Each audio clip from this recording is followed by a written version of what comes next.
Leak the trailer, what the fuck is this shit? Grounded bullshit, you gotta be kidding me with. Tactical suit and it's brown, where's the goddamn green? How Jordan says he's only human, what a pathetic scene. Oh, where's the construct, where's the light? Just a dusty closet in the middle of the night. You call this prestige, I call it a joke. The legacy of Voa just went up in smoke. Are you fucking kidding me with this bullshit show? Power Zero Vision, what's the days go long? Fucking ring for Jordan and John Stewart too. Middle finger to the lyric, fuck all of you. Middle finger to the lyric, fuck all of you.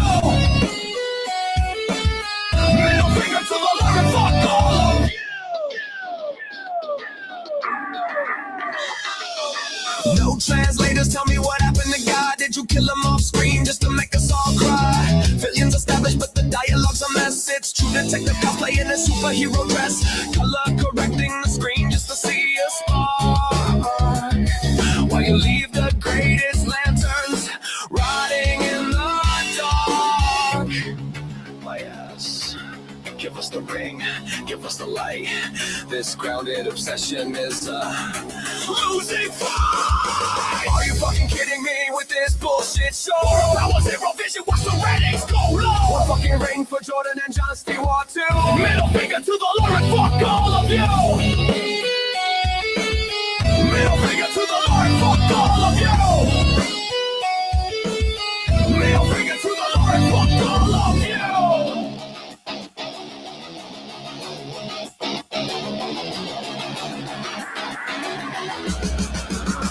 You killed my childhood. What the hell is wrong with you? You killed my childhood. What the hell is wrong with you?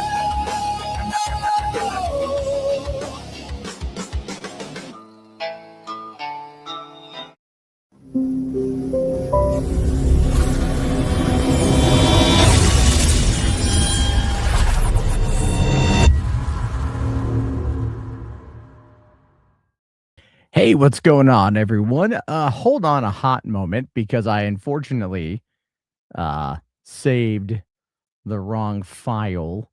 It's been a rough day. It's been a hell of a day. So yeah, hold on. I meant to have the right. I saved it as a JPEG, not a PNG. This is what happens when everything decides it wants to kind of go tits up in the last moment. So, but it's all, it's all my fault anyway. Let me just get the right thing up there. Should have caught that. Let me just make sure. There we go. All right, there we go. The Lanterns teaser, swinging a miss. We're right on track. It's always a childhood that somehow gets killed. It is. That's how it always works. Music Man. We'll have to do that later. Why was the costume in the closet rack? Yeah, we're gonna find that out, right? This is a true detective type story. Now, let me just point off by saying this. I was kind of surprised with the response to the trailer today. I thought more people would have been like all losing their shit over it, but it turns out people like color. You know what I mean? They like comic accurate stuff. It's kind of funny how that is, right?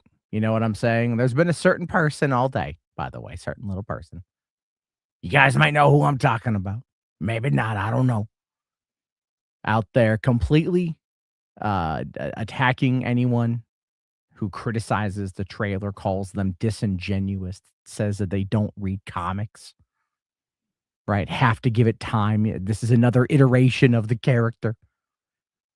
That same person, by the way, spends the other 98% of his time complaining about Zack Snyder's Superman missing the mark and being a terrible interpretation. There's just a level of hypocrisy here that I have to just laugh at. What up, Mo? How you doing, buddy? Says, sup, nerd. I really hate the way you spell nerds. Nerds? I don't like that. That sounds so dumb. Anyway, he loved the trailer. Good for you. Spherical Man here says, so your childhood got killed, you no longer exist, and did you still have a childhood? Then your childhood wasn't killed. I hate that saying. I hate that saying too. Literally, I just needed a song to go live to. And I was like, here's what's going on with that. Give me a metal song. And it was all like, okay. And there you go. But that's what it inferred. I did not have a chance to do any preference on anything else. They're so afraid of the Ryan Reynolds adaptation. I'm gonna put it to you guys like this. I did not see Ryan Reynolds' Green Lantern in theaters. I did not. But I did buy the Blu-ray with the extended cut, and I watched it, and I thought that it was okay. Shit. I'm gonna try not to cough a lot tonight. Why I haven't been on the last couple nights. Once again, work decided to put me on the overnight without, telling me or giving me a chance to, like, prep my body for it. Because when you're working overnight, like, I'm up late anyway, but when I'm not getting home until after I would normally go to bed, like, when the sun is coming up sort of stuff, it just ends up really kinda messing with me. So I've been kinda down for the last couple of days, so I'm definitely gonna be coughing tonight, which is why I was hoping Chris the Bipolar Jedi would join. But no, the motherfucker never checks his text messages either. He tells me, by the way, Twitter never sends me my messages. What about your text message to your actual phone? Anyway, Spherical Man says, I'm fine with Gunn's interpretation of the suit. We've only seen one Lantern in this costume. None of the others have been shown a costume yet. So wait till we see the rest of the corpse before judging. I mean, look, man, here's the big thing. The big thing is that the suit itself just looks like the Justice Gang suit, minus the Justice Gang logo. All right, like that's the whole point. People are critiquing the Green Lantern costume because it looks like it doesn't belong to Hal Jordan, right? And let me see if I can find that image here because there's a lot there. We'll watch the trailer. But here, I'll show you guys this one I can't find. I said I wasn't necessarily planning on going live tonight. It just kind of happened. All right. So let's see here. Share my screen, bring this up. All right. And so here we go on this one. So this is not what the suit looks like. This is what people have photoshopped it. They photoshopped, well, I would say they used AI to initially put him in the suit. And then they used AI to change the color of this suit. And I got to say, it's better. It's better as green, right? The green is there. There's probably a reason why it's called Lanterns and not Green Lantern. Yeah, well, I think they want to also differentiate between the Green Lantern movie that came out 15 years ago and this. They're like, no, guys, it's been so long. I can't believe like we're getting, no one. I don't even know. It's so dumb. It's so dumb. But yeah. Anyway, like the trailer wasn't bad overall. You know what I mean? Like it wasn't bad. It was. Hold on. You know what? I'm gonna go back and I'm gonna find it here. James Gunn, Gods and Monsters Plan. You find the video for that one. Okay, so let's go back. Okay, we're gonna go back in time. We're gonna go back literally 3 years. 3 years ago, as of January 31st. So we're talking 3 years, 1 month. Okay. And this is James Gunn's studio announcement. This is the very first DC Studios announcement, Chapter 1, Gods and Monsters. And we're gonna look at what he said and what's been done. And we'll kind of use that as a way to kind of start this whole conversation off. Hey, everybody, I'm James Gunn. I'm the co-CEO of DC Studios. So as many of you know, DC has been disconnected in film and television for a long time. And it's one of our jobs, mine and Peter's, is to come in and make sure the DCU is connected in film, television, gaming, and animation. That the characters are consistent, played by the same actor. By the way, so they canceled the video games. The Wonder Woman video game was canceled. The studio was shut down. There's been talks of a like Robin and like Red Hood, I think. Or is it Nightwing and Damian? I don't know. I don't remember which one it was. There was like some stop motion animated project that was going to be set outside of the DCU.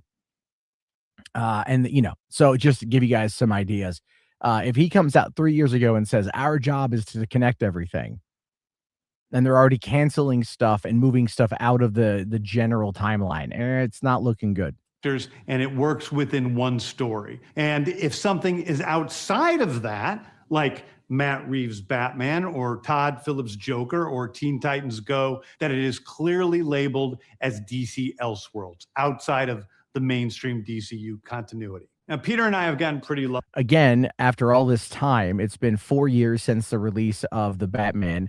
You had the Penguin come out, absolutely dominate, absolutely destroy. Everyone's like, just merge them together. And, you know, Matt Reeves might just be waiting this whole thing out. But now that this, by the way, I just want to point this out. This was 3 years ago, before the first anniversary of David Zaslav owning Warner Brothers through Warner Brothers Discovery. So this is 3 years ago, before where we are right now. The reason why this is fascinating where we are right now is because none of this might actually live on past any of where we are in the moment. What we have to remember is that we are now currently in a day-to-day scenario where everything will shift. They will change, plans will alter, ideas will come, ideas will go, they will fade away. Some will be speed-tracked or fast-tracked or whatever. But either way, we don't know where things are going to go. And we don't even know if James Gunn is going to even have a job, this current job, before the end of next year, 2020, before we get to 2028. And I know people out there are just going to be like, no, but they said that they're going to, look, here's the thing. We're talking about $110 billion merger. All right. They don't want to upset the shareholders right now. But when you've got a new coach, it's new set of rules, right? You have your new star quarterback. You have your new team. That's why they bought it. In fact, that's why they sold it. Let's be real here. Zaslav sold Warner Brothers in order to get as much out of it as he could, in order to, because he doesn't care about any of this. And I've always felt bad for Gunn, because Gunn's always been brought into this whole thing, but I would argue with the best of intentions. I don't think he took this job as a fuck you to Feige. I don't think he took this job as a fuck you to anybody. I think he genuinely wants to try to tell good stories, and he's a good storyteller. But what he is not is the owner of the company. What he is not is anything other than an employee in a high positioned, position. And that's it. And at any point in time, he can be, booted like anybody else. And the fact is that this was 3 years ago. And all they've put out in 3 years is 2 television shows, one of which was a soft reboot of the season that came before it. The other one was an animated series. And then they had Superman the movie, which did well. Not as good as Man of Steel, but still good. And was a success. Okay, I can still say it didn't do as well as Man of Steel and still acknowledge that it was a success. And then from there, they've got Supergirl and they've got Clayface. All right, they got Supergirl and they got Clayface coming out this year. Let me just quickly touch upon that, because I feel like I just feel like I need to touch upon that for a second. I also want to go back 3 years to the same year that video came out, 2023.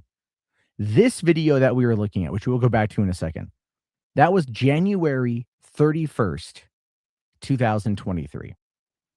That following 11 months of the year saw the release of Shazam 2, The Flash, Blue Beetle, and Aquaman 2.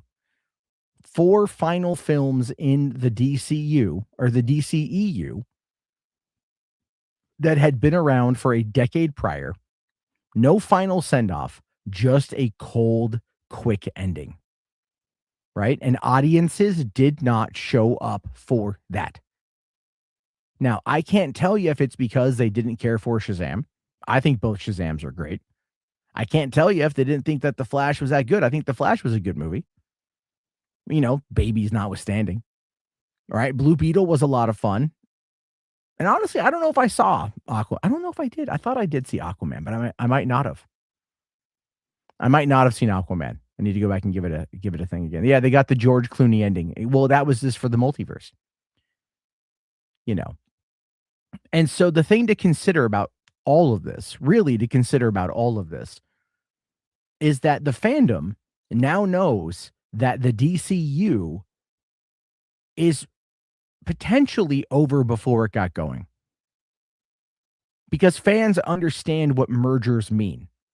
Fans understand what happens when one company absolves another or absorbs another. You have your fans of the 20th Century Fox X-Men movies. Disney bought them. In 2018, I think, is when they started the deal. In 2019 is when I think the deal closed, but they still put out X-Men Dark Phoenix. Okay. No, I think it's Aquaman 2. I've definitely seen Aquaman. I saw it at the Amazon early screening in 2018. And I also bought the 4K for $3. Hell yeah. Right? Hell yeah. Fucking love half price books. Anyway, my point though is that audiences at this point now might go, I don't care about Supergirl. I don't care about Clayface. I don't care about Lanterns, because none of it may remain. And it doesn't matter.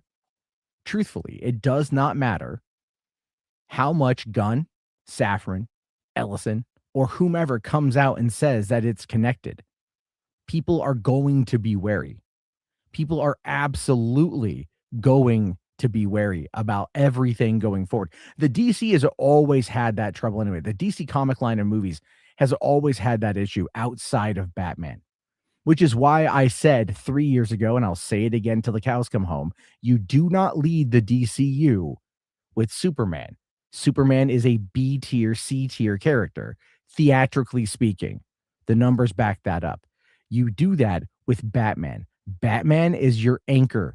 Okay. He is your anchor baby for the DCU. All right. That's the character people want to see. That's the character people will turn out for.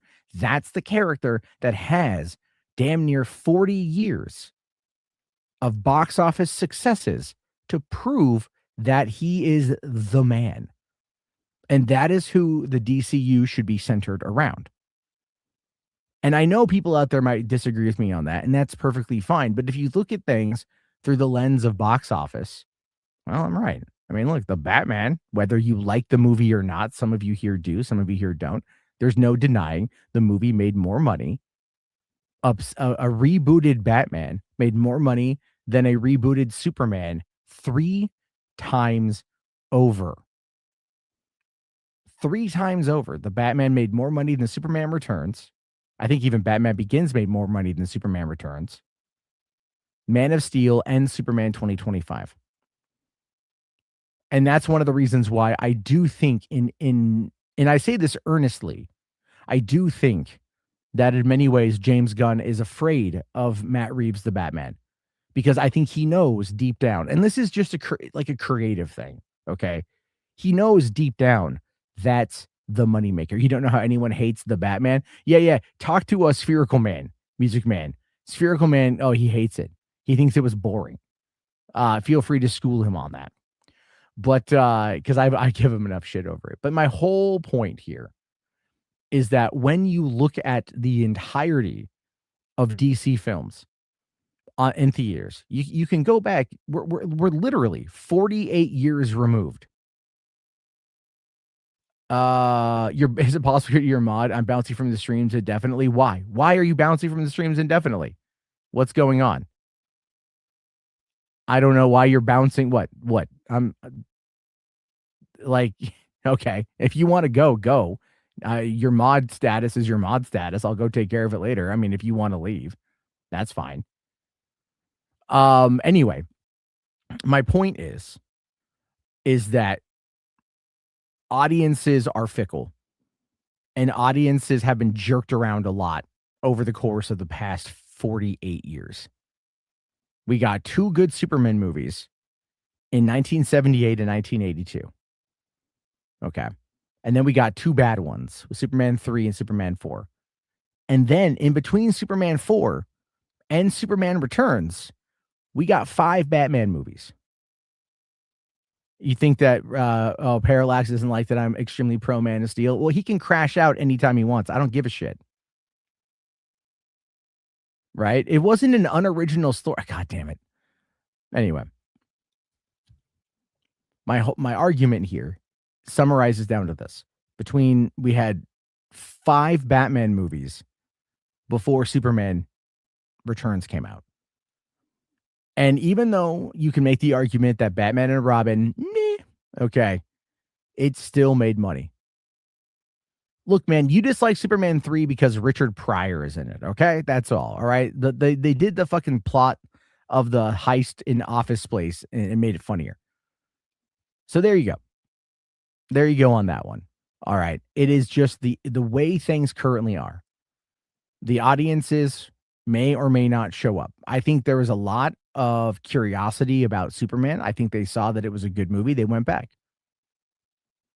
But still, just tickets were cheaper back in 2013, but the movie Man of Steel still sold 5 million more tickets than the Superman did this last year Superman. And so this last year Superman did make less money. And it made less money because even at higher ticket prices, which goes to show you that like it wasn't as well received as it could have been. And that's just a reality of the movie, right? That's a reality, not of the movie, of reality. That's where we are. And so whether or not Superman made money, whether or not it's a success, whether or not Ellison is glazing it or not, we can look at the numbers that we have access to, and we can see that it came up short compared to the Man of Steel. And that's just the truth. But again, at no point am I saying don't like it, don't enjoy it, don't want more. I enjoyed it. I liked it. I want more, but I'm also looking at the industry as a whole. All right. And Pattinson's world is interesting, but he is not. I think because he's still having the dichotomy. And that's actually an issue that Superman had as well, was there wasn't much of the dichotomy between Clark and Superman and in that movie. And there wasn't much of a dichotomy between Bruce and Batman, right? But then again, Superman was 3 years in, Batman was 2 years in.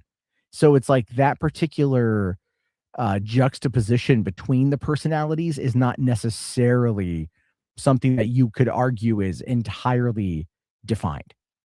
You know what I mean? It's still very fluid in that particular point.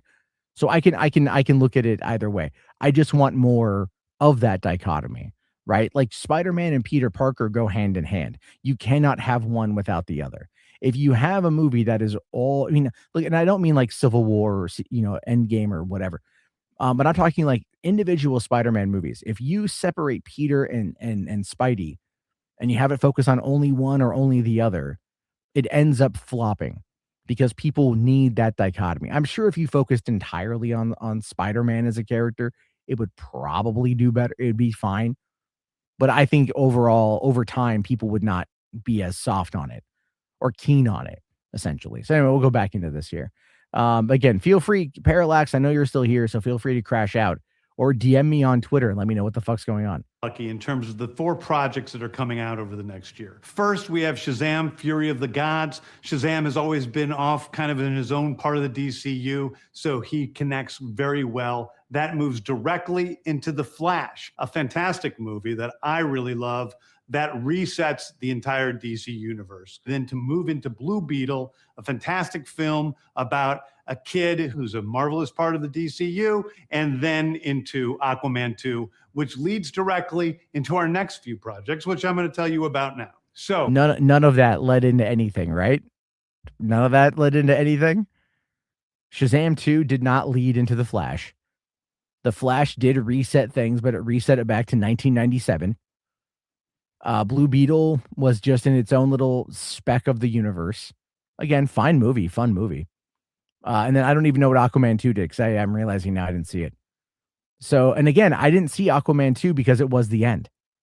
You know what I mean? Like, I didn't give a shit at that point in time. It's because I know I'm like, this is the end. And then Gunn himself, comes out last year and retcons the ending of Peacemaker, leaning into his universe. And it's like, okay, fine, we'll just go with it. But it also felt kind of like you lost something, but he was, again, stuck between a rock and a hard place. And that's entirely an understandable perspective. Peter and I, along with a group of very talented writers, have started to map out an 8 to 10 year plan of what DC Studios will be in film, television, and gaming. This first chapter is called Gods and Monsters. Now, what I'm about to tell you is a part of the first chapter. It's not the entire first chapter. The first project is Creature Commando. because they don't want to tell you everything, because then they don't want it to kind of fall through. And I mean, for the most part, I'm not going to say he's a liar here, but he's setting himself up to have that easy out. Creature Commandos is an animated series. I've written all the episodes. Something we're going to do that's a little bit different at DC is we're going to have characters move into animation, out of animation, usually having the same actor play their voice as who plays them in live action. The next project up is Waller. This is a story of Amanda Waller, played by Viola Davis. Viola Davis is going to team up with members of Team Peacemaker, and this is a story that's been created by Crystal Henry, who did Watchmen, and Jeremy Carver, who created the Doom Patrol. It is a fantastic story that's out of this world, and I can't wait for people to see it. Yet there's been absolutely no movement on that, which I feel like, given the ending of Peacemaker season 2, that should lead right into Waller, because they're going to need Waller to find Peacemaker and to get him out of where he's at, which could then lead into, Man of Tomorrow. But hey, what do I know, right? I'm not in charge over there. Maybe I should be, though. Maybe I should be. Okay, next up is the big one, the true beginning of the DCU.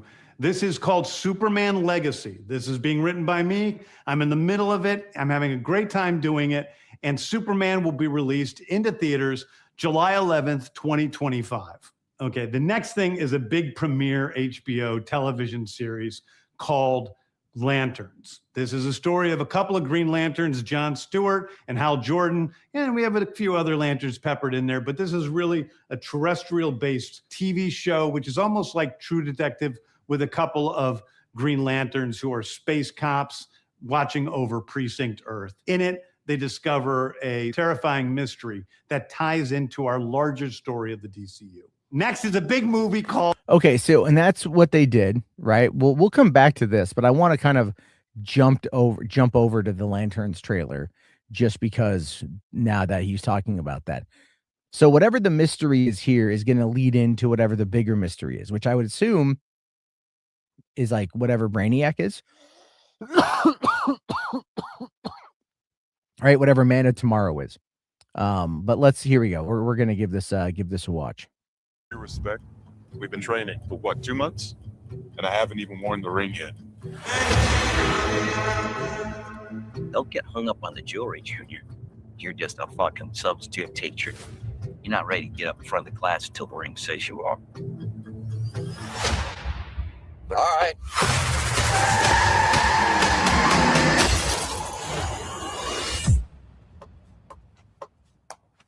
I could have died. You want me to train you? I'm training you.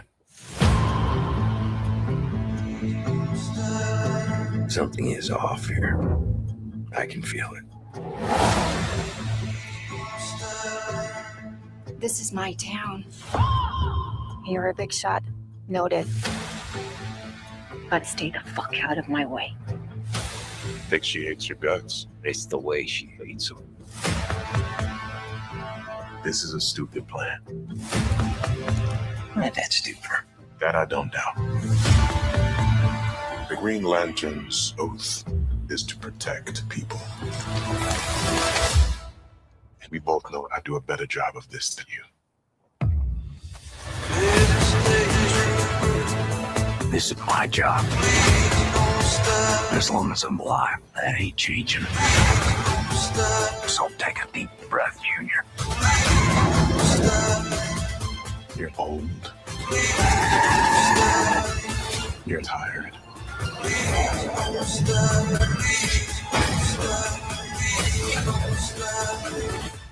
And your time is up.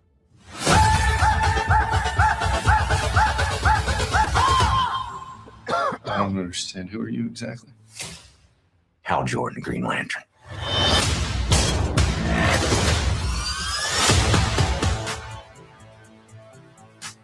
Have you ever talked with the other Lanterns? I'm the only human. They're aliens. One of them's a fucking squirrel.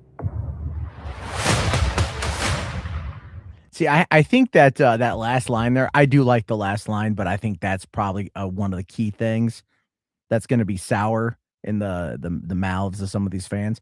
And the reason why I say that has a lot to do with the fact that when you look at this trailer as a whole, if you remove the superpower elements of it, the Green Lantern elements of it, it's pretty interesting. But then you go, wait a minute, hold up here. These guys have got a cosmic ring. They can materialize anything that they envision. And they're space cops. But they're going undercover in a dusty-ass Texas town up against corrupt yokels.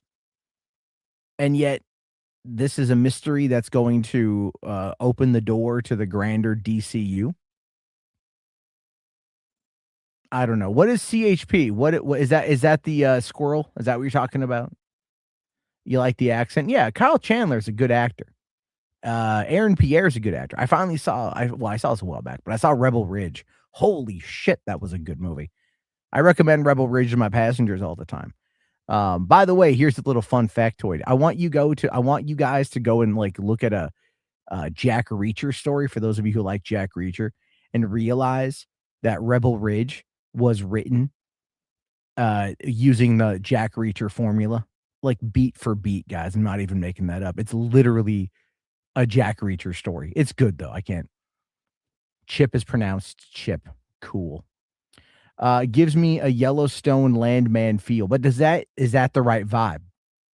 Right? Is that the right vibe for a show like this? Right? It's too grounded and gritty for fans. I mean, I would say it's too grounded and gritty for the type of fan that is trying to get into. You know what I'm saying? It's like Sean O'Rourke was kind of complaining about this earlier. Because, I mean, when it comes to anything, you know, James Gunn and DC, Sean is going to, James Gunn has eternally lit the fuse on his tampon, just eternally. You know, whereas on the alternate side of that, Donovan is just fucking going to glaze, you know, James Gunn's work and just take the pump loads and jizz down his throat. But that being said, I feel like I'm trying to understand who this is for. You know, because when they talked about it 3 years ago, it's all like, yeah, it's Green Lanterns meets True Detective. Okay, cool. That's one thing. But I guess we need to know more, right? This was a teaser. This wasn't a trailer. This was a teaser. And I feel like, because it kind of sets the tone. But what tone did it set? You know what I'm saying? Like the thing with True Detective, like season 1 of True Detective, is that those guys get into it. You know, like they really get into it. But the vibe I got off of Lanterns was more like a watered down version of Damon Lindelof's Watchmen from 2019. That is kind of like, you know, the vibe I'm getting is that, which is not necessarily a bad thing. That was a cool show. But it's just one of those things that's gonna sit on the outskirts of what's going on. You know, again, Creature Commandos is on the outskirts. Peacemaker is on the outskirts, more connected to Superman, I think, by and large, because that was something that James Gunn created, you know, and kind of birthed life into and made Peacemaker, you could argue, a household name. And so as a result of that, I feel like, you know, this is one where he's just a producer on it. And sure, he's not the showrunner, but he's a producer. And at the end of the day, his name is still going to be all over this. He'll end up being all over the marketing, most likely. And he'll be out there pushing this thing pretty fucking hard because that's his job. So I do feel, do the casual audiences even know who Green Lanterns are? See, that's the thing. Maybe, maybe not. Right? Now, one of the things people might say is, well, go read the comics. You have a better idea. Because I saw someone mention today that there's a comic run where Hal Jordan and Green Arrow have a terrestrial bound story that's really good. And I'm sure it is, but you know, Jon Stewart ain't fucking, you know, Green Arrow, right? And again, the idea there of like, oh wait, well, don't you talk to the other Lanterns? Oh, they're all aliens. One of them's a fucking squirrel. Like, okay, well, are you going to show me any of those characters? Now, there was a question there I saw about Guy Gardner. Yeah, he's going to be in it. Nathan Fillion has already said that he dropped more F-bombs than ever before while working on that show. So, you know, we don't know necessarily what that's going to do or how that's going to play out. But that is something that Fillion has said. So now we're like, okay, now we know for a fact that this is rated R. We know for a fact that this is aimed at that audience of older people. But here's the other side of that too, is Lanterns, Peacemaker, Creature Commandos are all aimed for the older audience. The older audience of people, not the general audience of people. And when you got prestige television, that's going to be aimed maybe for a bit of an older audience because it can explore some of those themes.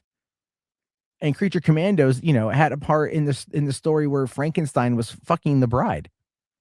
And then the monster gets pissed off and kills Dr. Frankenstein because he was fucking his woman. But I don't know if the casual audiences fully get all this, right? Hard Traveling Heroes is a Green Lantern, Green Arrow storyline. Okay, thank you. I just saw someone mention it earlier today. But I don't quite know what's going to happen with this. But let me just point out, let me just specify this. I'm going to watch this. It looks good, but I can understand the backlash to it. I can understand why people are looking at this and going like, this is not what we want. Now, this is where I find something to be really funny. Okay. So let's go back. We have to kind of get in our time travel machine and head on back to the summer of 2013, right? If I'm going to quote Wayne's World. Man of Steel comes out, right? Fucking love that goddamn movie. Audiences like that goddamn movie. Ends up, doing pretty good for being a reboot of Superman, especially 1 year following a Batman movie that cracked $1 billion. But this one couldn't quite hit 670 million. So it came up shy, and again, proves my point that Superman is never really a big draw box office wise. Superman should be a supporting character, not the main character. And again, this keeps getting proven time and time and time again, which is why for Superman Man of Tomorrow, it's a team up movie between him and Lex Luthor. So it's not Superman 2. It's going to continue the story, but it's going to be a buddy cop movie, right? A team up movie, a rivalry team up movie where the two of them are going to be in forced proximity to each other the whole movie. And they're going to have to work together and all of that stuff and find some kind of understanding at the end of the movie, because that's how they're going to be able to defeat the enemy. All right. That's what it is. Plot wise, structurally, thematically, that's what it is. Now, I can't tell you everything else that's going to happen because I don't know. But, again, based upon just how I know screenplays are written and how I've written screenplays and how I write stories, it's easy to see exactly what's going to be done here. And so now you've got to try to see if whether or not Luthor and Superman being together is going to then move the needle for the box office. I can't say that it is. So, it's I don't know. And I'm just wondering if where things are next year in regards to the merger, in regards to everything else. Not only that, but like the health of the film industry, which is looking like it might be going towards another, strike, especially now with AI being as good as it is. So we have all of those things that are happening. But I'll tell you guys this. Here's my theory.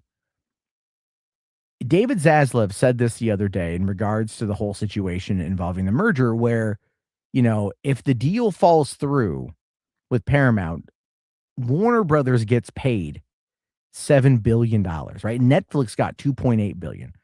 Warner Brothers is going to get $7 billion. They are then just going to, pocket the money, go back to work, which also means that then they're going to continue the plan of splitting up the company, having it be like the movie side of things and the TV side of things and and the terrestrial cable side of things, right? That is still something that is probably going to, not right now because David Ellison wants all of it, whereas Netflix only wanted the movie side and the television side. So I'm really wondering if this deal falls through, would Netflix then come in and put another bid, this time a lower bid, once they separate the companies? Because I still think Zaslav is going to try to sell regardless. But what I'm trying to say is, let's say that scenario takes place. And honestly, that's the scenario that I hope happens.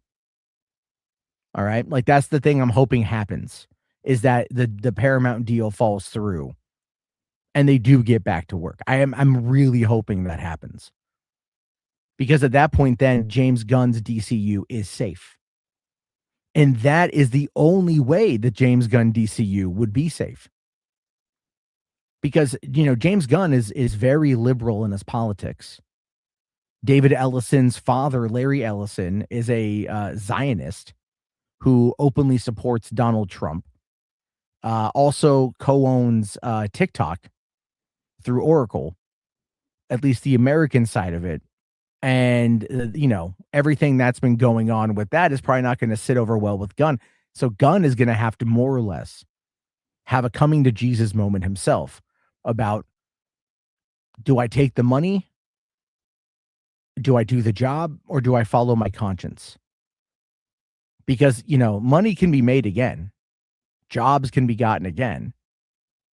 But your conscience is something that is yours, and it's yours to contend with. And you have to live with yourself. And that becomes the ultimate question, doesn't it? If you're in a position where you are overseeing this massive company with all of these well-known, beloved IPs, and your job is to be the shepherd of that, and you love what you do, but the person who's buying it supports what can only be described as modern-day fascism, what do you do? Right? What do you do? Now, if James Gunn quits, Safran will quit. Absolutely. They'll find somebody else to do the job. They might try to keep it, but David Corenswet might quit as well. Other actors that are loyal to James Gunn might quit. If James Gunn is fired, the DCU is dead. They'll recast everybody.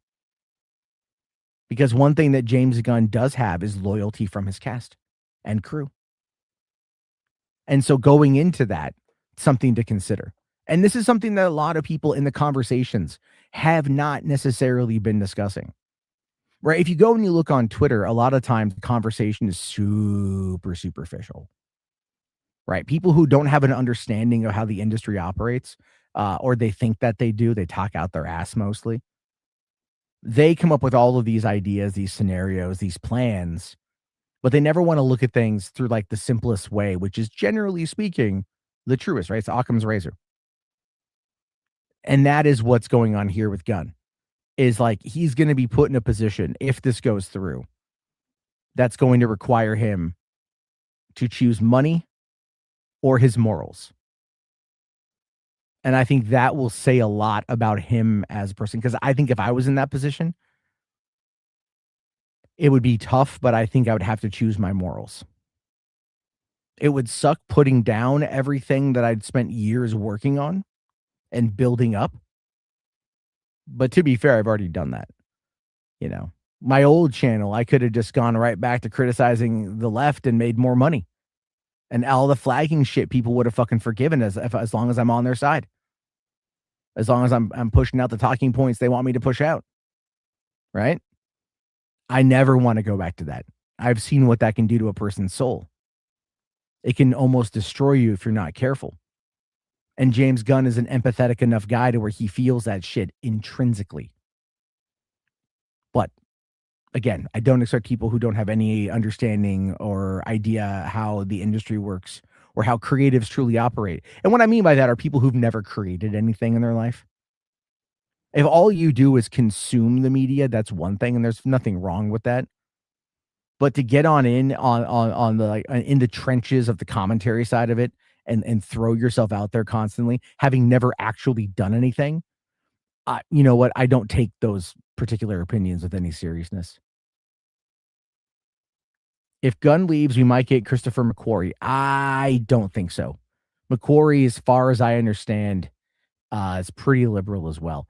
I don't think anyone would take the job that isn't already an out-and-out conservative. And that's only going to make things worse. Spherical Man here says, I wouldn't be mad if Gunn walks away based on his principles. I wouldn't be either. I would not be either. Marvel might welcome Gunn back. I mean, there's been, of course, that's what Campia said the other day as his opinion that people ran with as almost fact. But I think going over to Marvel might be something. Feige does need to start looking at his successor. But if I'm going to be honest with you guys, I would rather it be somebody else. I don't want it to be James Gunn. And it's not because I don't like him. I do like him, but I would rather it be somebody else with a fresh idea. Because with James Gunn, the biggest issue that we're going to have is the same problem we've had with Guardians. With Guardians, it works. But if you look at like the Justice Gang from Superman, it's basically Guardians of the Galaxy, right? It is. It's that dynamic of Guardians of the Galaxy, the Justice Gang, And then here, the suits that they have for lanterns kind of look like leather motorcycle outfits, which is very similar to what they had in Guardians and also very similar to what Superman himself wore, which just to me seems like more of a design aesthetic than anything else, but that is something that is there. Let's see here. I want Disney to buy DC at this point. No, I don't want Disney to buy anything else. Didn't McQuarrie produce Top Gun for Paramount? I think he co-wrote it too. But here's the thing though, it's not necessarily for Paramount Fourth. It would be Tom Cruise's production company and also Jerry Bruckheimer. Okay. You have to look at the production companies that are handling the actual production of the film versus anything else. All right. Like Paramount is the distributor. They're the ones who ponied up the dough, but they are not the ones who cast the movie. I'm sure that they had their people and stuff. Gunn could handle the TV streaming side of the MCU. I don't know if he'd want to do that, although he does do well with TV shows that he actually works for. I definitely would like to see him do more with that stuff, basically. But at the same time, I'm also ready for him, to go and do something else. Like, I think that's okay. I think that's all right. If he's got a desire to go and do something else, let him go do something else. And that's okay. There's a lot of creatives out there. And there is a lot of people with a lot of ideas. And it's not to say that the man can't do it. But it is very much the idea that, eventually it does have to go to somebody else. I really would like to see the deal. Please, Kevin should let Garth Ennis as his. Shut the fuck up, Mo. Jesus Christ. They shouldn't put Gunn in charge of anything. Marvel could let him do the legendary Star-Lord movie. I mean, if he goes back, he probably would just want to touch Guardians. Moonlight Warrior and other Gunn DCU shows on Twitter, gaslighting everyone, saying Gunn and Safran will 100% say, yeah, they don't know that. They don't know that. There's no way for them to know that. There's absolutely no way for them to understand the intricacies of the deal because we don't have any of that. What I'm talking about is just in general how the industry operates. I'm not saying, here's the thing. I want to point this out. I don't know if David Ellison, is where he's at, right? Like let's think of it like this.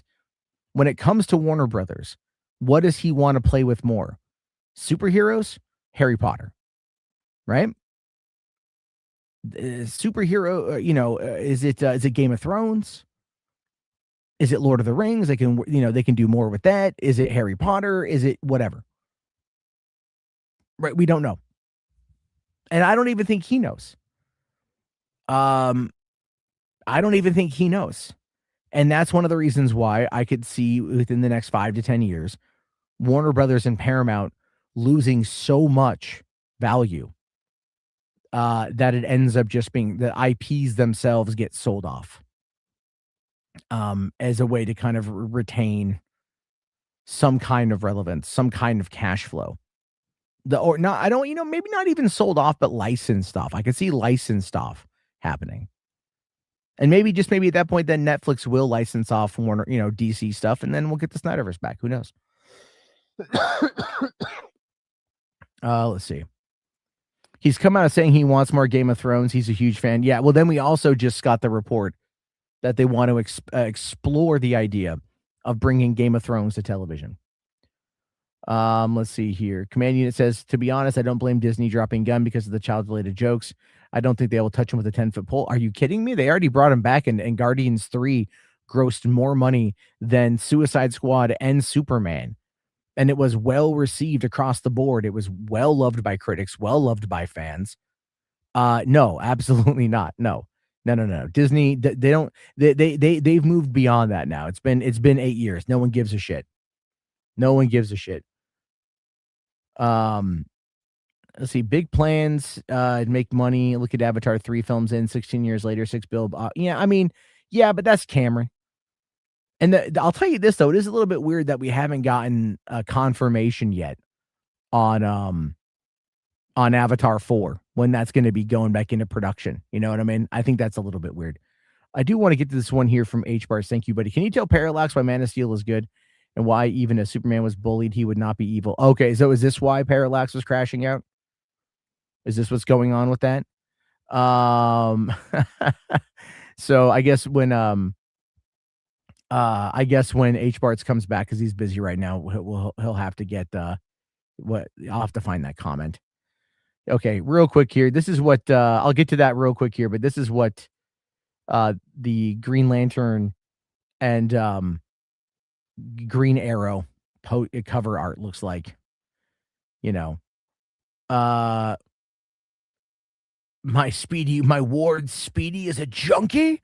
Oh my God, the shocking truth about drugs. Good Lord, guys. Jesus Christ. All right, so what this is here, why Man of Steel is good, and even if Superman was bullied, he would not be evil. Okay. The whole concept of Man of Steel, especially Jonathan Kent and Clark. Okay, not Superman, because they didn't know he was going to become Superman. They didn't know what he was. They didn't know what he would turn out to be. They wanted to impart onto him, you know, like fairness, goodness, all those things. But at the same time, they wanted him to be aware that the world was not ready for him yet. That was the whole impetus of those scenes with Jonathan Kent. When Clark pulled everybody out of the bus and he's like, should I have let them drown? And Jonathan Kent says, maybe, right? People got mad at that, but it's one of the best lines in the movie because you strip away the context that he's Superman and have it be between Jonathan Kent and his son, Clark. His son is special. So special. The specialest person in the world. They don't know how people will react to that. They don't know how people will respond. They don't know what the government will do. They don't know what other nations will do. They don't know any of it. So at the core idea of the scene, of the interactions between Mom, Pa Kent, and Clark, have everything to do with parents protecting their child. And I find it to be the most compelling, in a hilariously idiotic sort of way, that the people who seem to have the biggest issue with that don't have children. Those scenes I loved when I first saw the movie, and I love them even more now that I have kids. Because you still don't know how the world will respond. You still don't know how things are going to end up being. And all you can do is just try to protect your family. And that's why the Jonathan Kent death scene, where he sacrificed himself ultimately to protect his son, is one that is still quite powerful. And the people that just shit on it, again, are doing everything in the most disingenuous way to obfuscate against the argument that scene is presenting of the father making the ultimate sacrifice for his son. His son, who was 17 at the time. Tell me when 17-year-olds make really good choices. They don't. That they understand the world in its entirety. They don't. They might think that they do. But a child watching his father in the perils of death and knowing he can save him without even getting a scratch, without even hurting himself or even hurting his father. He could do it. But the one person he trusts the most, the one person he loves the most, his guiding North Star his entire life, in that moment chose to die rather than exposing his son. That was the message of the movie, of those scenes. And so if Clark being bullied by kids in school, kids bully other kids for one. But the parents are like, look, you could beat them up, just don't, right? Like, don't. You could easily beat them up. You could easily kick their ass, you know? But the key was don't give into those types of feelings. And Clark did early on in the movie when the trucker threw the beer can at the back of his head and he rearranged the truck's guts on a goddamn telephone pole. You know, that's not necessarily a Superman move there, but it's, you know what that is? That's a human move. That's a person struggling with some anger, right? A lack of identity, and he acts out in a way that's not good. Now, granted, there should have been maybe some kind of consequence to that action that might have better solidified the message it was trying to send. But at the end of the day, it's really simple what it was. And so, no, Man of Steel is a fantastic movie. It's a fantastic film. It's a fantastic story. It's a fantastic addition to the pantheon of superhero films. Yeah, it's not true the truck was like that when he got there. Yeah, that's what you say to the cops. But I actually like that scene quite a bit, actually. It's reference to a similar scene in the comics. Okay.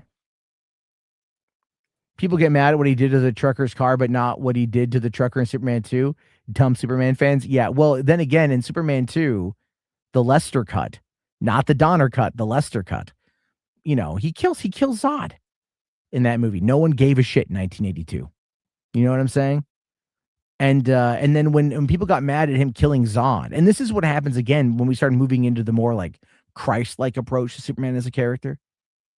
But him killing Zod made a lot of sense. Now, this actually is kind of a great time for me to segue into a bit of self-promotion. A little bit of self-promotion here. I don't know if you guys follow me on over there on the Facebooks. I do have a Hollywood After Dark page. I am slowly building it. Let me post that here. If you guys want to join. Hey, Saggy here. What up, Saggy? Do you want to come on? What is this AI shit? Just know your titties are that firm. Anyway. So I've been working on a little comic strip that actually I quite like. I don't know if anyone here has seen it or not. But I do a little comic strip called Scott and Frank. Oh, let me zoom in on it a bit more. So this is a story. This is a comic strip. I've done like, I think 10 of these or whatever. And the idea here is so this is Frank in the red. Scott's over there by the adult section.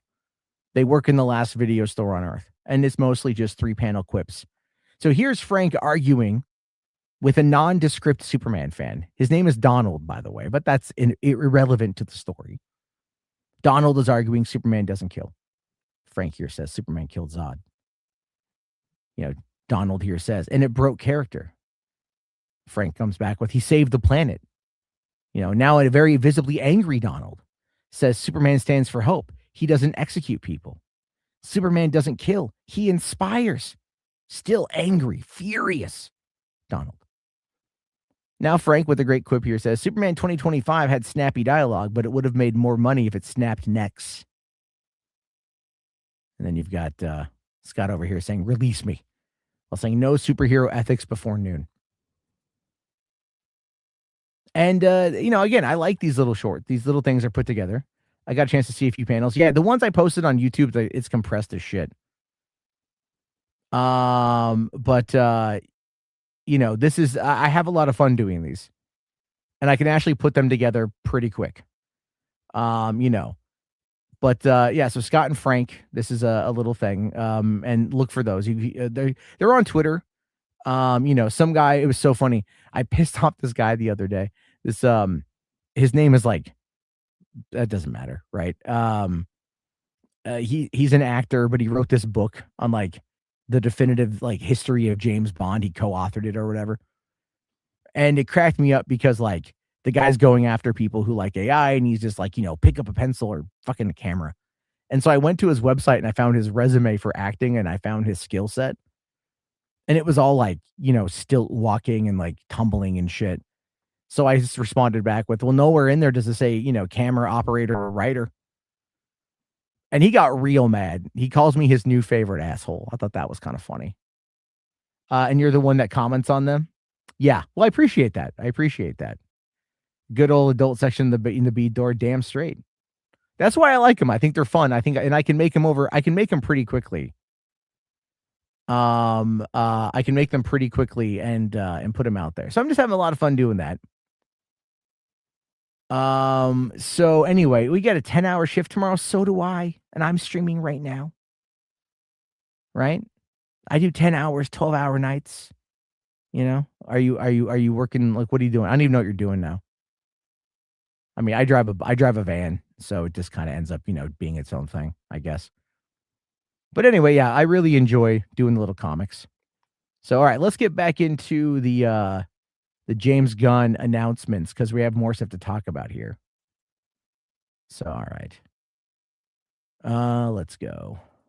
The Authority. The Authority is a passion project of mine. It's based on the marvelous Wildstorm characters we are now bringing into the DCU and will interact with all of our primary DCU characters. The Authority are a group of superheroes who think the world is broken and they want to fix it by any means necessary. I think it's a very different look at superheroes. We're doing a television series called Paradise Lost. Paradise Lost is a story of Paradise Island, usually known as Themyscira, which is the birthplace of Wonder Woman. It's almost like Game of Thrones with Westeros, but with all of the inhabitants of Paradise Island. The introduction. So the Authority has had no movement on it. There were talks that I think Gunn was going to write it. And then there were talks that Gunn was also going to direct it. But there's been no movement. And then there was a report that the Paradise Lost show was canceled. Gunn has refuted that. Don't quite know. I think to some extent the middling reception to House of the Dragon season 2 might have hurt it, but then again, the very good reception to Dunk and Egg might have actually revived it. Who knows? If Ellison is a big Game of Thrones fan, he's probably not going to want to have competing stories similarly themed shows, which might be a problem for that. Of the DCU's Batman is The Brave and the Bold. The Brave and the Bold is the story of Batman and his actual son, Damian Wayne. This is based on Grant Morrison's great comic book run. Damian Wayne is my favorite Robin. He's a little assassin who Batman tries to get in line. And so this is the story of the two of them and the beginning of sort of the Bat family in the DCU. Next. So the big problem with this is that they hired on, apparently Andy Muschietti is going to direct. I still don't think that's going to happen. Because they're working on Welcome to Derry season 2, a show that, by the way, I hear is great, but they haven't, they said they want to do seasons 2 and seasons 3, but they haven't even written season 2 yet. They haven't started filming season 2. This is the biggest problem with these prestige TV shows. All right. You need to be snappier with them. People don't mind waiting, but you're going to have only so much time before there might be a cutoff depending on the property. And then also, apparently, they're going to go to Christina Hodson, who wrote Bumblebee and The Flash, to write Batman, Brave and the Bold. And yeah, I think that's a bad idea. I'm sorry. I just think it's a bad idea. The Flash was solid, but I also don't know how much work was done on the overall story after the fact, right? You got to remember that you'll have the writer come on in, they'll write the script. The script will then go to the director. The director will tweak the script. The writer still gets the credit through the WGA. All right. And even during that time, you'll have ghostwriters come on and tackle the script. They get paid money, but but their name never gets on the credits, but they get a fair amount of cash to be a script doctor. That is a very lucrative job inside Hollywood. They should fucking hire me. I'm really good at all this shit. And so that, we don't know 100% of what is hers. And like, unless it's a person writing and directing it, right? Like James Gunn, Superman, he wrote it. They released the screenplay for that. Ryan Coogler, Sinners, he wrote it, directed it. They released the screenplay for that, And so, but Christina Hodson might have enough of a good idea to get the ball rolling So she'll get the written by credit, but she won't necessarily do all the fine tuning. Never mind the fact that the stories themselves are edited and rewritten and redone, and while they're shooting the movie.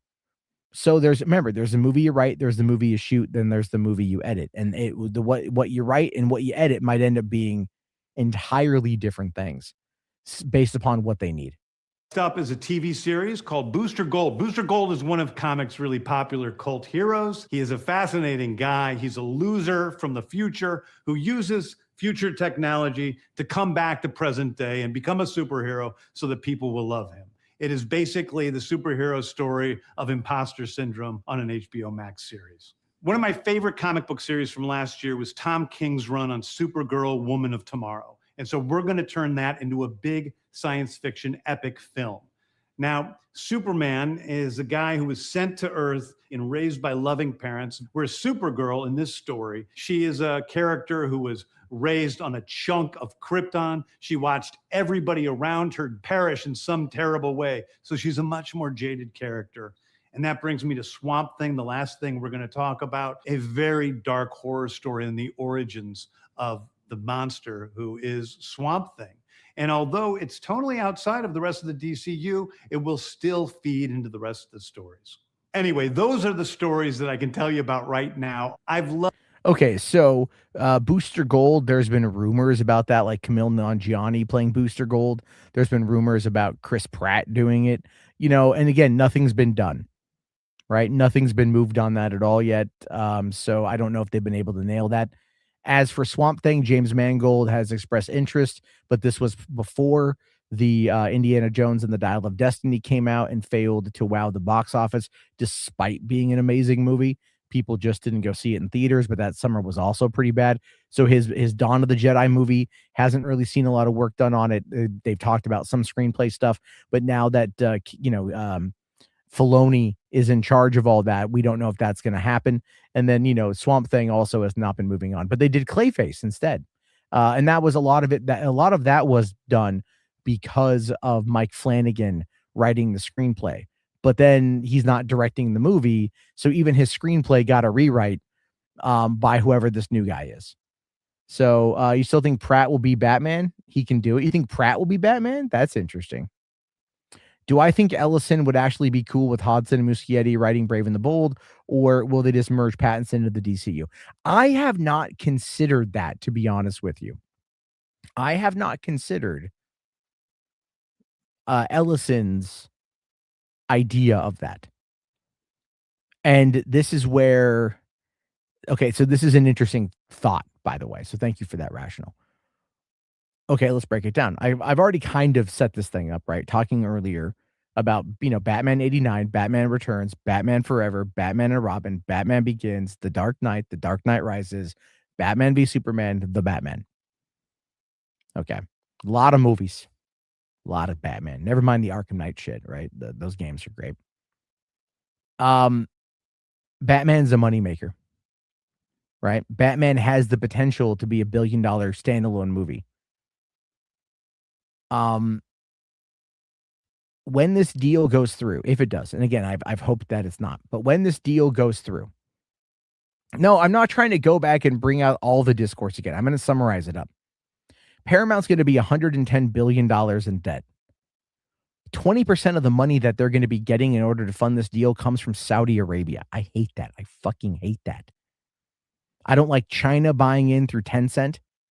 I don't like Saudi Arabia buying in either. But that's where some of the money's coming from. Like 20% of that, $110 billion. So that's around $27.5 billion that the Saudi government is putting into this, but that's beside the point for right now. So Ellison needs to make money. He needs to make money fast. So we're going to see a lot of stuff. We're going to probably see a live action Batman meets the Ninja Turtles or something along those lines.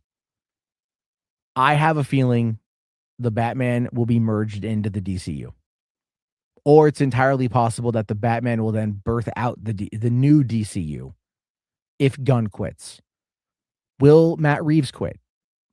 I would assume so, yes. I would assume Matt Reeves would also quit. Because if Matt Reeves doesn't want to merge the two universes together, which is what we keep getting told, but then he gets told by his new boss, like, I don't give a shit, we're merging the universes because we don't have the time to develop everything.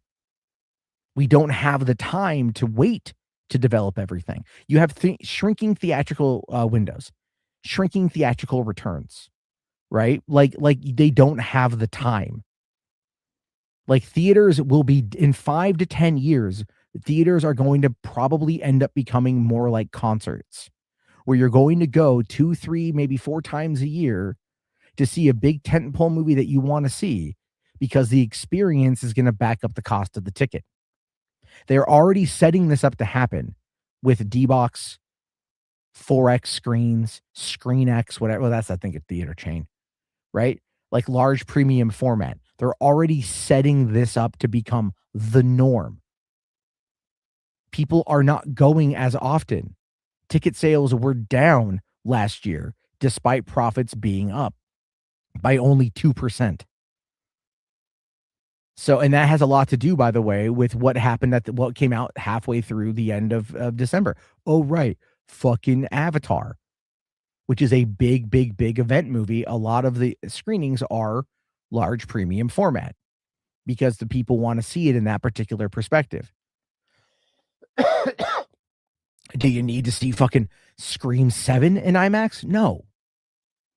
Right? Everyone's going to be chasing the IMAX circuit because that's the same thing they did in 2010 when there was the big 3D earnings that came out in 2010, 77% of which all came from Avatar. And then Hollywood learned the wrong lesson and started pushing out as much 3D, especially post-convert, as humanly possible, upping the ticket sales, lowering and lessening the experience, and people ultimately didn't fucking like it. People do enjoy large premium format. They like the sound, they like the screen, but we're now moving away from having everything in IMAX be in 3D. Thank fucking Christ. So yeah, Reeves might quit. I would, if James Gunn quits, I think Reeves is also out. And I'm not saying I want this to happen. I'm merely pointing out this is what could potentially happen. All right. Because you have got such such a money sink. You know what I'm saying? Like so much debt, they need to find a way to make as much money as possible. So they're going to milk and pimp every IP as much as they can.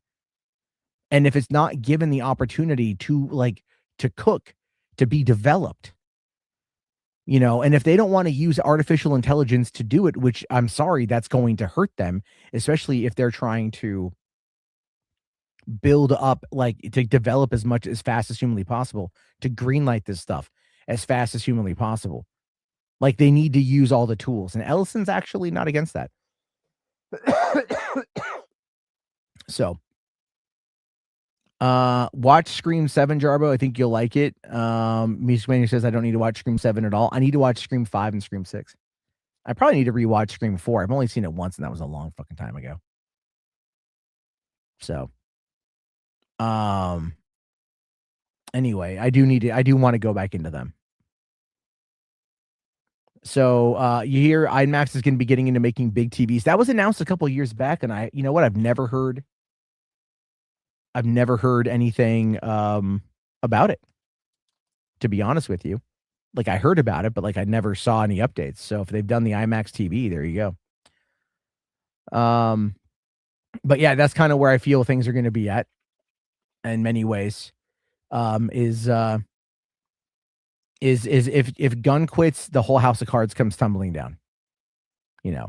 And if we start seeing a mass exodus from people within Warner Brothers leaving before this deal comes through, it's gonna. I don't want to say it's gonna kill the deal, but it's definitely gonna hurt it, you know. So it sucks because you know, you don't want anyone to lose their jobs. You don't want anyone to have the man take over everything. Right? But it's all a big part of it. Hold on a second. I need to See, and before all the scoopers on Twitter saying that Gunn will stay, just like you said, Hamada will stay. Yeah. Wouldn't it be really funny? Wouldn't it be really funny if wouldn't it be really funny, guys? Is if Gunn quits, right? Or they move Walter Hamada back into the position of running DC or overseeing it. What about the news side? What are you talking about? What are you talking about? If there's topics you want me to bring up, then bring up the topic. I've been paying attention to what's going on, but like I didn't have anything planned. We're talking about this for like the last hour and 16 minutes. Hold on, I got to take off my sweatshirt. I'm burning up in here.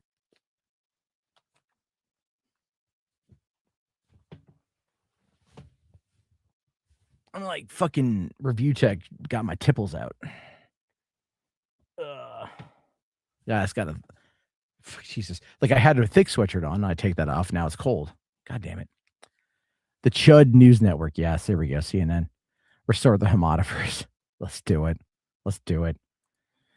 Seems like DC can't catch a break. Might never reach Marvel hype. It will never reach Marvel hype. The reason why is it was too late to the party.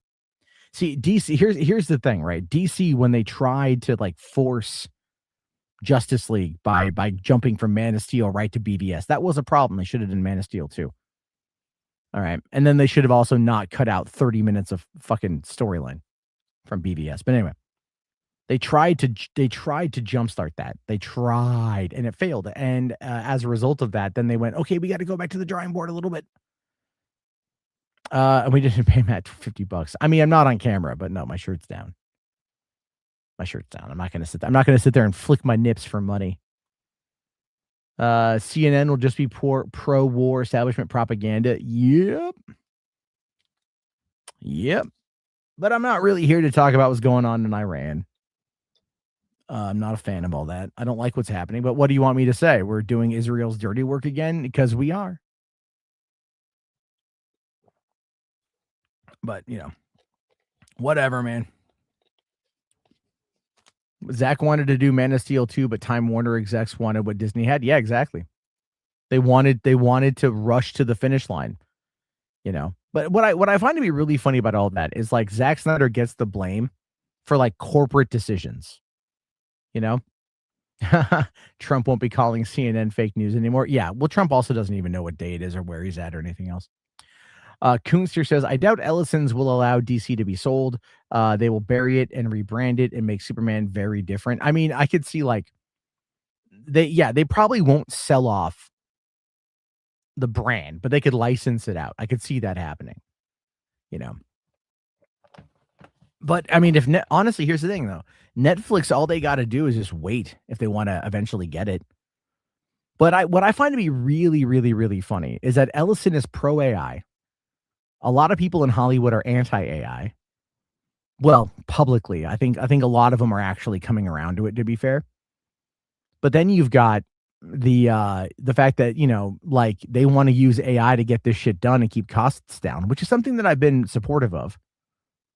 Netflix has the cash machine, the infinite cash machine, to be able to kind of run all this stuff in perpetuity, and they walked away. So all they have to do now is wait. And they made close to $3 billion on that deal. But yeah, I don't know. We'll see where it goes. A lot of the hate for AI is mostly performative. Yeah. And I'll show you guys what I'm talking about. There's an AI thing I want to show you guys tonight. It's like 15 minutes, but I think it's worth it. Why didn't Time Warner make DC its own studio like Disney did with Marvel? Well, the thing is Disney, when they bought Marvel the company, but Marvel Studios was already a subsidiary of Marvel, and it was already working on its own. So I think that's one of the reasons why they kept it as its own thing. But Kevin Feige still had to answer to like Alan Bergman and Bob Iger. So it's like, so he still had a lot of Kevin Feige still has bosses, and Kevin Feige is still going to have bosses with these new, Dana Walden and then Josh D'Amaro, right? Like, and Alan Braverman, I think, is still overseeing Disney films, so he's still in the loop as well. So it's like Kevin Feige still has bosses. James Gunn still has bosses. right? Zaslav, very much gives the thumbs up or thumbs down on this shit. One might say Donald is making a lot of rash decisions recently. Ooh, yeah, because we're watching him turn into a zombie in real time. There we go. Ooh, political joke of the night. Good for you. But yeah, I just feel it's like the whole thing, though, and it's not just. And again, we have to look at this as a system-wide problem. It's one of the reasons why I haven't really been doing much in regards to like news recently, because I just, man, I don't fucking care. You know what I mean? Like, man, I just do not give a shit about it, right? Like, I just don't give a fuck, because it's like stuff is interesting, but it's so fast moving, and you can never really count on anything. You never know if what you are reading or what you are seeing is going to, for one, happen, two, be altered, three, like get done and then disappear, right? You literally have no idea what is coming or what is going. And that makes for such an unhealthy space to be in when it comes to being a fan. It's very frustrating. And you can kind of see like where a lot of these creatives are kind of stuck. And I mean, like, not creatives, content creators are kind of stuck, because all of these people build kind of a brand, right? If Grace Randolph didn't like, the Lantern trailer, right? It's, if Comic Book Cast didn't like it, I don't know how much of that I believe is real versus being performative. I mean, Grace Randolph says very dumb things all the time for the purpose of getting people mad at her. She never backs down either. So, I mean, good for her for that, I guess. But like this whole thing that happened over at the BAFTAs, she like was just going off on this guy, and it's all like, he can't control what he says. He can't control it. Like, I feel bad for everybody involved in that situation, because there's no way to get around it. And then people are like, well, why didn't he apologize directly to like Michael B. Jordan and Delroy Lindo? And I'm like, apologize for what? For saying a word he had no control of? If he apologizes to them, then he has to apologize literally to everybody all the time. It becomes this thing where it's like, once you apologize for something you have no control over, then it owns you. I don't disparage him for not apologizing at all. I not to say that like maybe privately be like, look, I'm very sorry that happened. It was not my intent. I can see that as being a thing, but like, it's like big, grandiose, go on TV, public apology. You kidding me? You put this guy on TV, he'll start calling everybody a cunt. Go and watch the movie, I Swear.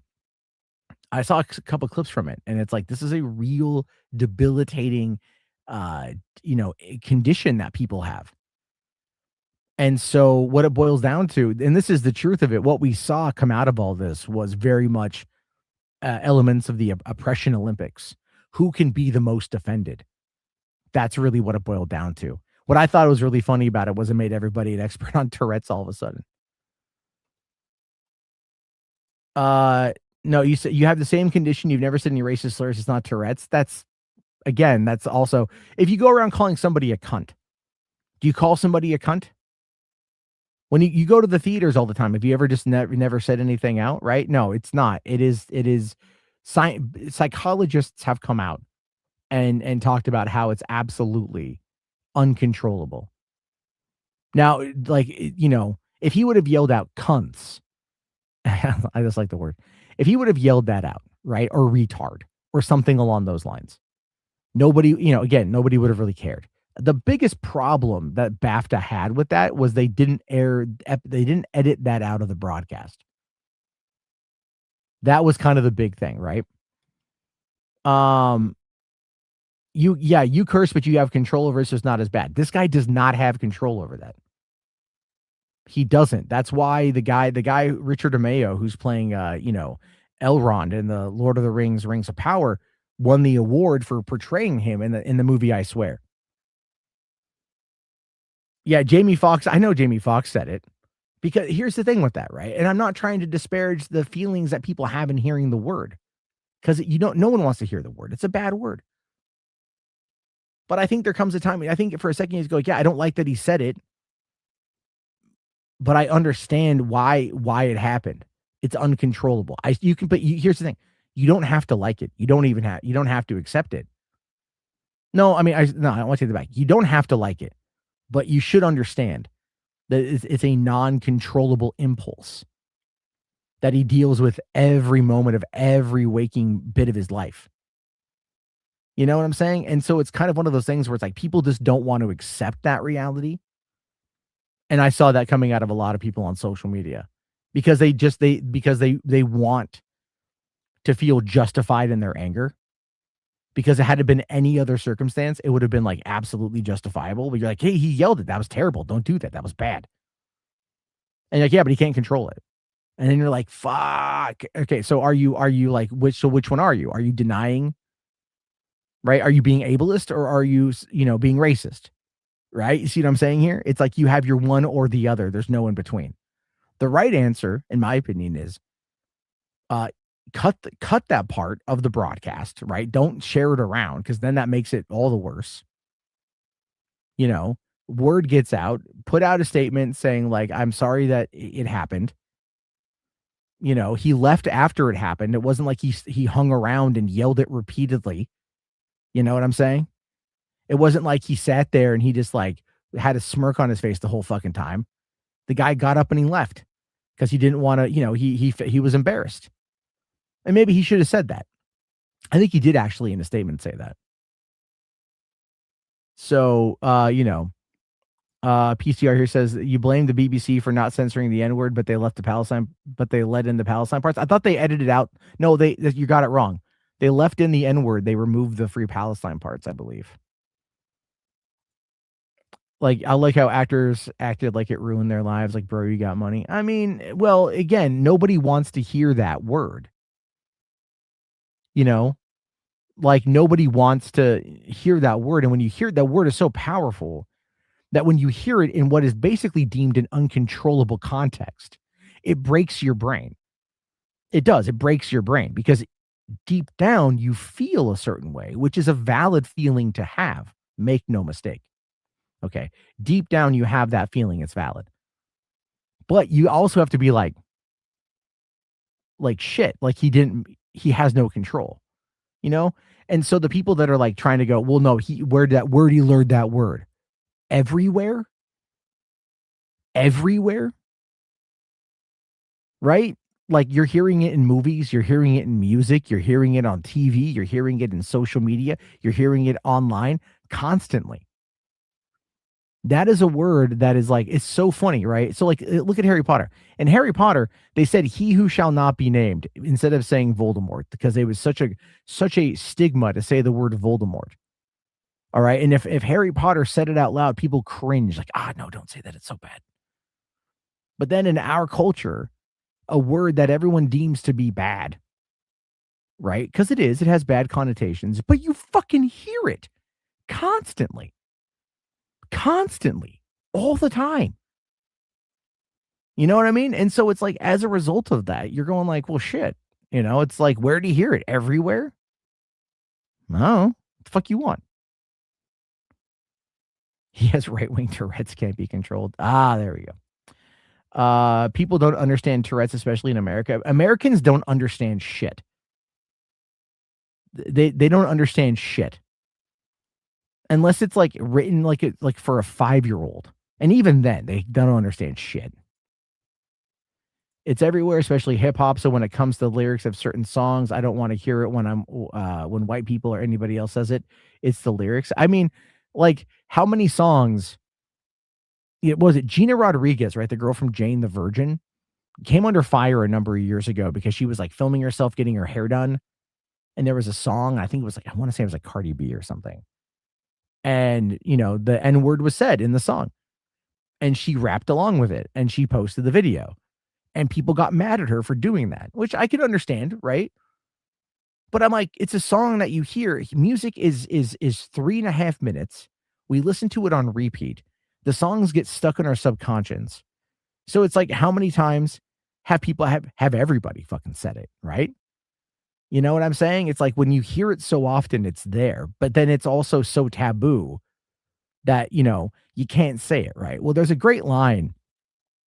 It doesn't necessarily apply to this, I guess, but in the movie My Fellow Americans that came out in the late 90s with James Garner and Jack Lemmon, the two presidents that go on the road trip together. Great movie, by the way. Lauren Bacall plays Jack Lemmon's wife in the movie. And Lauren Bacall has a point where she says, honey, if you're going to use the F word, go for the gold, right? Like, don't say freak. Just say fuck. Like, go for the gold.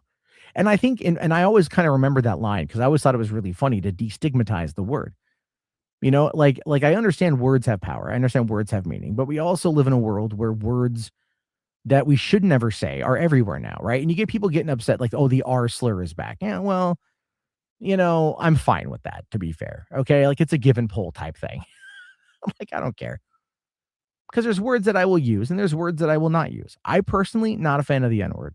Not a fan of the O word. I don't like it. I don't like the ER ending. I don't like the A ending. I just don't like it. I cringe when I hear it because I think it's really bad. But at the same time, I understand its impact. I understand its accessibility. And it's a tough one to have because you're trying to be respectful of people, but then also be like, but it's everywhere. So what are you supposed to do about that? Right? Like, how do you stop a problem that nobody wants to see fixed? Truly wants to see fixed. Matt heard the N word from his time in Compton. Yeah, okay. So does Polly have to? No, Polly has got bad joke syndrome. You're falling asleep. What? Yeah, I'll be back next week. Go get some rest. Yeah, I'm just passing out. Because I'm gonna watch AI, and you're not gonna like it anyway. But no, I just feel it's like, look, I think people just want to be mad. Morgan Freeman said years ago, stop using it. I mean, yeah, if you want it to go away, you have to stop using it. You can't look, I'm sorry, you can't dangle it in front of white suburbanite kids through pop culture and then be like, you can't use that word. All right. What happens when you tell people not to do something? You know what I mean? It just gets amplified, but it's just human nature, man. But again, it's a word I feel should be eliminated from our lexicon completely. But at the same time, it's also, there's that other side of it. You're going like, well, it's everywhere. So it's like, does the context matter? Right? Because at that point, does context, it's such a weird thing. I don't even know. I don't know. I'm not the person to have that discussion because I know people are going to hear this and they're going to be like, well, so you support it being out there? No, fuck Jesus Christ, man. I can tell you till the cows come home. I don't like it. But I could also sit there and be like, what he did was uncontrollable. And so apologizing for something you have no control over, it's not the same thing as like a guy getting a boner and like raping someone because he has no control over his dick. That's not the same thing at all. That guy has control. The person with Tourette's doesn't. Oh, you haven't getting those? Yeah, dude, tell me about it, man. You want to hear something crazy, Sirico, man? So like my sleep doctor. Okay, I have a CPAP. My sleep doctor and I were talking, and I tell her I hate the CPAP. I fucking despise it. Okay, she's like, you should get a chin strap. So I got a chin strap. And it's not, and I can't wear my mask over it because it's fucking compressing my head like crazy. Fourth year says, I have a bigger issue with the C word content. It's the N word of cinema. Now, okay, that's a conversation. Jesus. Here's the thing with that one, right? You're kind of right. And I think about this all the time because I will say content when I'm referring to movies. I will say content when I'm referring to television. I'll say content when I'm referring to kind of everything. But I'm also like, I don't like using the word content because for me, it's like, it should be films, it should be movies, it should be TV, right? There's terms for that. But because I've been a content creator now for fucking 14 years, as of this month, by the way, that's how old the Monday Mad channel is. Content has been part of my daily lexicon the entire time. So yeah, I get it. Once you use nose sprays that open up your nasal passageway, that's not true. It's not the nose spray. It's the tongue falls back in the back of your throat. So you got to force the airflow through in order to try to like keep the mouth from falling. It's a weird thing. I have issues with Kevin Smith, but that's a whole other can of worms. You shut the fuck up, Mo. You shut the fuck up. But no, I'm just saying, like, this whole situation is fucked. And it feels bad. So, you know. Nah, I just took a look at Donald's account, and he's crashing out over the Lanterns trailer. He's watching the stream. You use a CPAP, the air flows through the nose, not the mouth. But okay, put the CPAP on, all right, and then open your mouth, and you'll notice that there's a little bit of a suction because the airflow comes in through your nasal passage, goes into your mouth, and is supposed to suck it shut. Unfortunately, I toss and I turn. Ton of interrupt. No, just Donald. The character name is Donald, not based on anyone living or whatever. Anyway, I always kind of laugh and all that shit. You don't open your mouth. No. Wait, I'm not saying you leave your mouth open when you sleep. I'm telling when you have the nose, do you have the nose cushion, or is it like the whole piece over the nose? I got the nose pillows, the nose cushion. It pushes the air in and it circulates in your mouth, and the suction is supposed to suck your mouth shut. But you can still open your mouth. I just want you to see what that's like. If you haven't done it already, I'm sure you have. Oh my God. Okay, whatever. You have complete face cover. Okay, yeah. See, I can't sleep like that. Speaking of content, thoughts on the McDonald's CEO hating his new product of Burger King and Wendy's roasting him? I watched the video. I watched the video of the McDonald's CEO taking a bite out of the Big Arch. What cracked me up about that is he didn't hate it, I don't think. I don't think he takes big bites. The guy comes across, like, I was watching him, and he's like, he's got like a fucking sweater on over a button-up shirt. And you're like, oh, dude, this guy probably eats pussy one pube at a time. You know what I'm saying? Like, this guy doesn't strike me as the kind of person that opens wide to take a big bite of the burger. This dude's a nibbler. You know what I'm saying? He's a nibbler. So he goes and takes a bite, and he goes, oh, look how big that bite is. That bite's big for him, but that bite's not big for other people. Then you got the Burger King CEO taking a big bite of the Whopper. And of course, he's got the great line, you know what this is missing? And they're like, what? A napkin? Because he's got it on his chin, or on his mouth. And I think that was done on purpose. They put extra mayo there, so it would look like he'd have that little bit. Because that's going back to the old Carl's Jr. ads of if it doesn't get all over your face or it doesn't get all over the place, and it doesn't belong in your face, right? Those old Carl's Jr. ads. This is very similar to that. The big arch is it's a new burger. I don't know, dude. McDonald's is so fucking expensive. I just go get I get a 2 double cheeseburgers without the bun and no pickles and mustard and mayonnaise, or mustard and ketchup. Not mayonnaise, not Canada, and then I just eat it with a fork. It's pretty much just protein. I got to keep my my A1C lower for my diabetes. So I got to work on that. That's kind of what I've been working on. That's why I get nuts. That's why I drink sugar-free vitamin water I get from what's it called? Costco. Anyway, let's see here. Already 12:20 in the morning. All right, let me go see if I can find this one I want to look at here. Okay, let's see here. All right. So I don't know if I've shown this one yet or not. I think I have. I've talked about this guy a bit. Okay. So, So this is a short film. This is called Chronicles of Bone, Prologue, King of the Seas. This is a short from a guy named Cabin the Kid. He has done other shorts for Chronicles of Bone. I know we've watched that. And wait, hold on. Thoughts of the recent talks about how the rock genre was suppressed for rap? That is new. I haven't heard that one yet. But wait, huh? They speak to two different audiences. They seem like, okay, crazy. Like the rock genre was knocked down in order for hip hop. No, man, people just happen to like it. Hip hop does kind of speak to the rhythm of the streets, the rhythm of society, right? It speaks to the downtrodden more than rock and roll does. Country's all like, I lost my truck, I lost my sister, I lost my fuck. that was my sister. You know what I mean? And it's like, all right, like, there you go. But rap is all like, yo, I'm down on the streets. I'm dealing crack to survive. I got my baby mama, you know, and a baby that's 5. Like, whatever. I can't rhyme. But the idea there is that it's all like, this is from the streets, right? There's oppression here, you know, and I know it's speaking to a very specific crowd, but that specific crowd can also then be more widely accepted, or more widely spread message than I lost my truck, my dog, and my girlfriend. You know what I'm saying? It's like, it's just like country is just really shitty rap. And rock and roll, you know, Elvis stole from black people. I think we can admit that. Billy Corgan talks about how MTV intentionally phased out rock. Motherfucker was alternative. Okay, that was alternative. All right. And Billy Corgan, you know, I mean, the changing of the tides, man.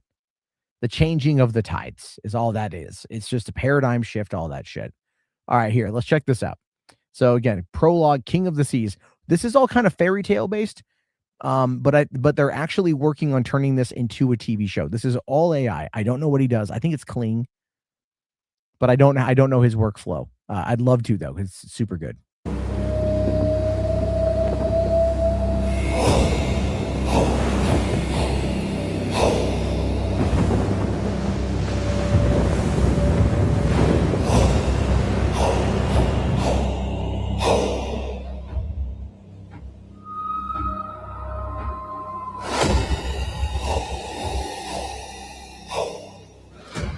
Don't you all see?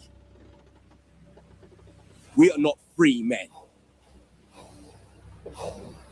The legendary Captain Hook is nothing more than a man built on lies and myth. His greatest claim is Neverland, which he couldn't even do on his own. We all know Varric killed Pan, not you. You twist history to your favor and wear the trappings of victory. What victories?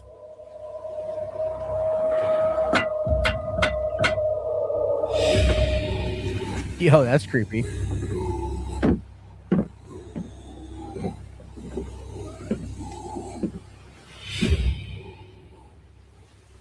You're no pirate. You're just a banner boy for the Mordanes. Do you know what waters we're sailing through, Finn?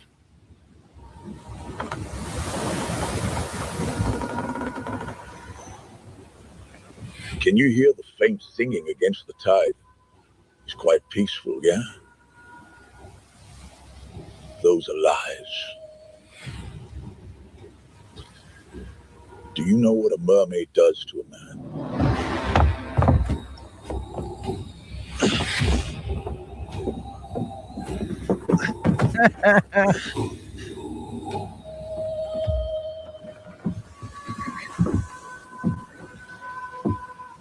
You assume the tales of the mermaid were a myth, just as you think of me. Now you'll see for yourself.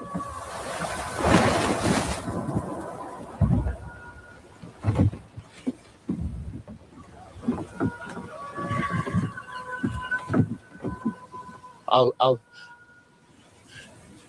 take the sword. Please.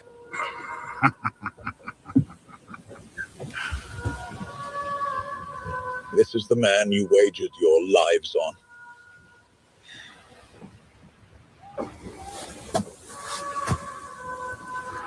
Goodbye, Finn.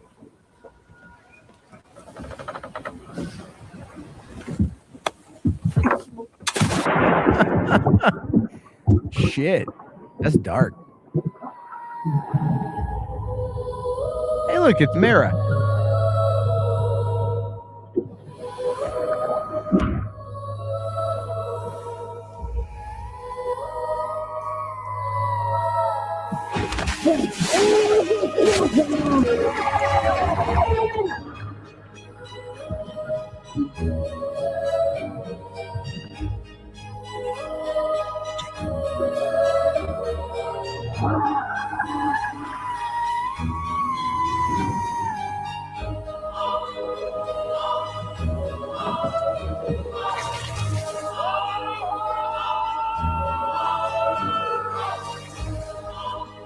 Holy shit.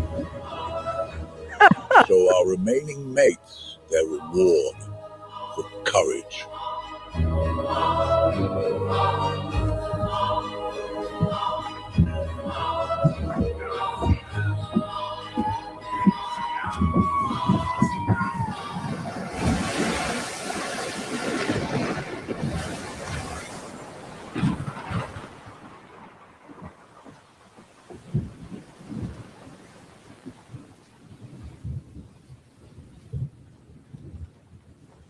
Jesus Christ.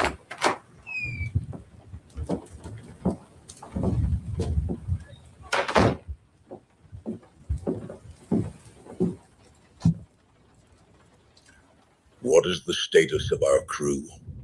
Quite a line, sir. We have received a raven from King Varric. He wants us back at Haven's Rock.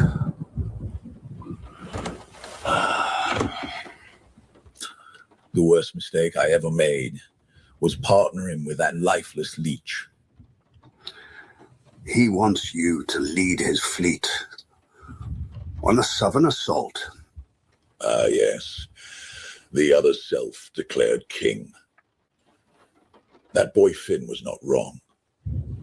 We are not pirates anymore. Just pawns on two men's chessboard. How am I to be remembered as the greatest pirate, the king over the seas, conqueror of Neverland, if I'm just some shit king's pawn? What are you getting at, Captain? Pull down the Mordain banners. This ship sails again under one flag.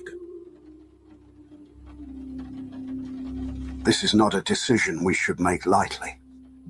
A pirate is only as good as the tales after their death. The ones that echo for centuries. And I'll have the greatest one yet. I'm gonna kill both the kings.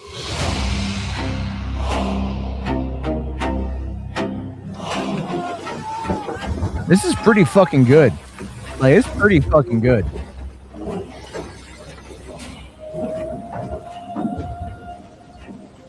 Recco! Recco!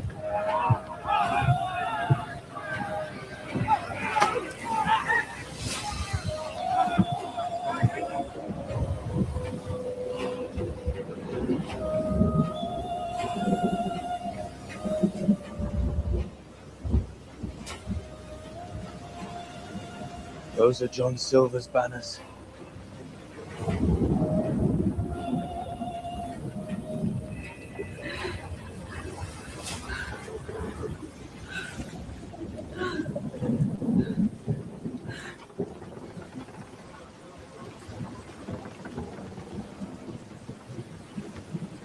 There!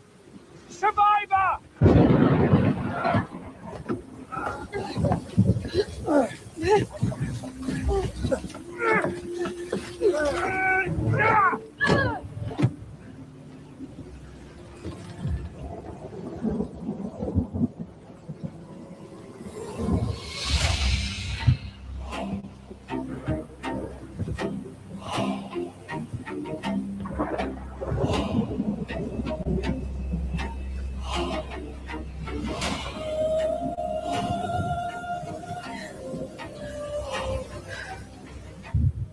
What is your name, lass?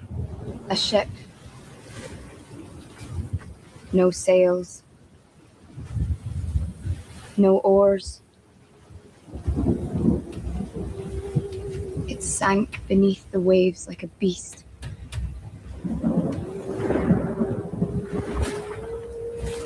It was made of steel.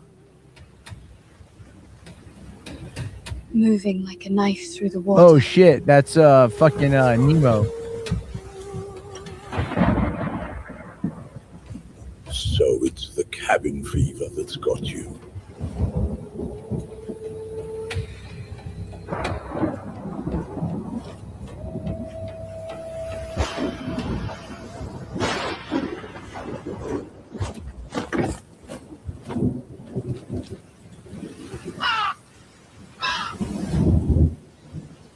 You're all doomed.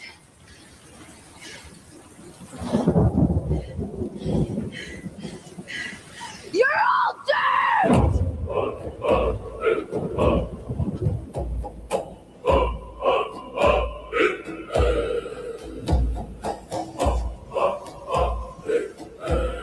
Throw her in the brig!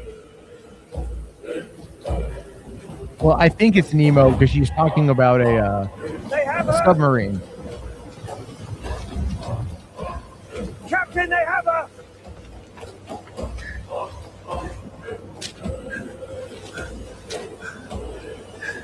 Tinkerbell. Change course for the city of Ash.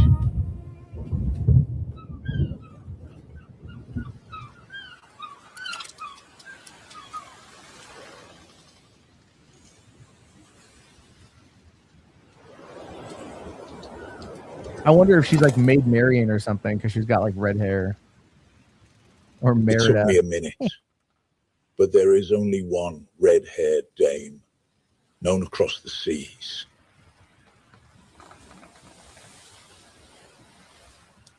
Anne Bonny. Oh, fuck. Never thought much of John. Terrible name to begin with. Long John Silver. But I respected his determination. Did your crew ever find Treasure Island?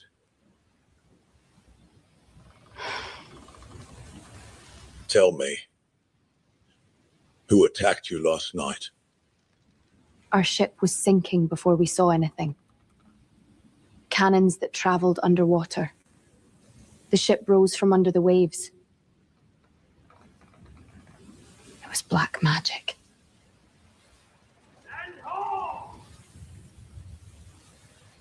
You'll stay with us for now, Anne Bonny. If this black magic vessel you speak of is true, I look for your insight on how to sink it.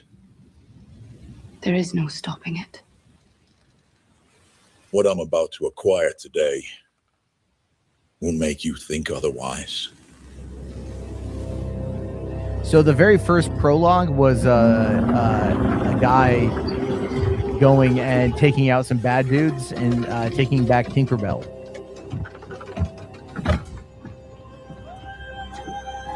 I really recommend all the prologues. They're pretty good.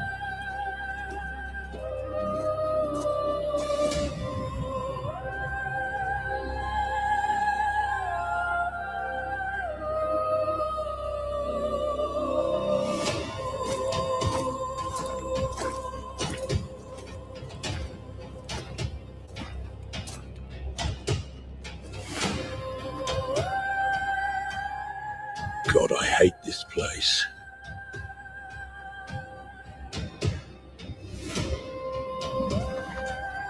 What is the time, Shmi?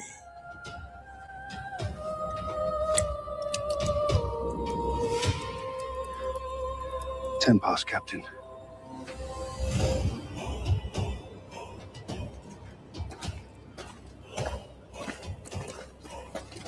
The legendary Captain Hook. It is an honor, sir.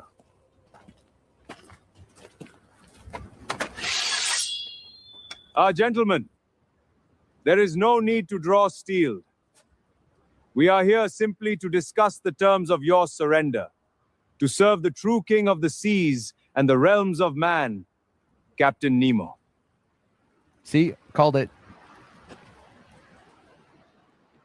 So you're the ones behind John Silver's death. Mr. Silver received the same offer. He refused. And consequences followed. Did you kill my men?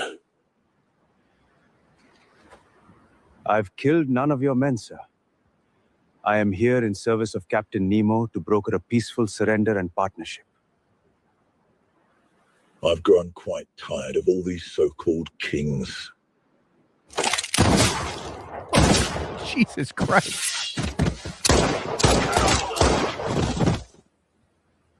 That would be 6 rounds.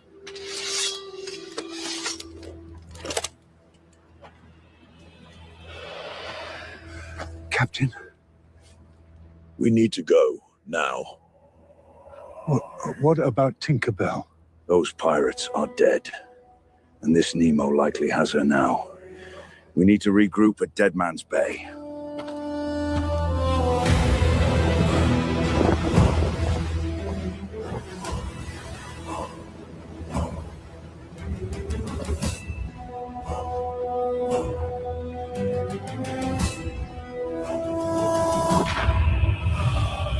Wow.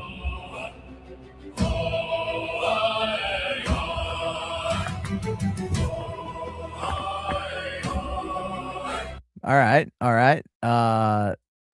That was fucking based, dude. Holy shit.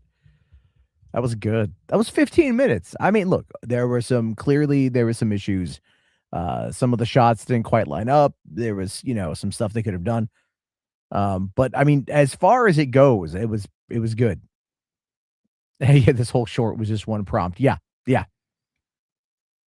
that's what some people out there would like you to believe. That the whole thing was out there just one prompt. That's all they did. That's everything that they did. This one prompt shows up. Just went like 15-minute short story. Captain Hook kills motherfuckers.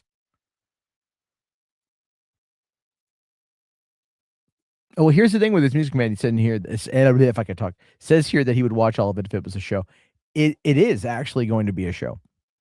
The guy who's behind it, Kevin the Kid, is teaming up with Free Pick to produce the series. And the series is going to, I don't know anything else about the series. All I know is that he is teaming up with them, and that's going to be something on their platform. But this guy already did a short last year that had Breckin Meyer in it, like Road Trips, Breckin Meyer, so he's working with SAG actors, but I don't know. I don't know necessarily who or what is going to be in this. That's a lot of work. It is a lot of work. Yeah, it is a lot of work, right? I mean, like, what I want to know is, well, I have theories. I have my theories. I think that they do the image generation. I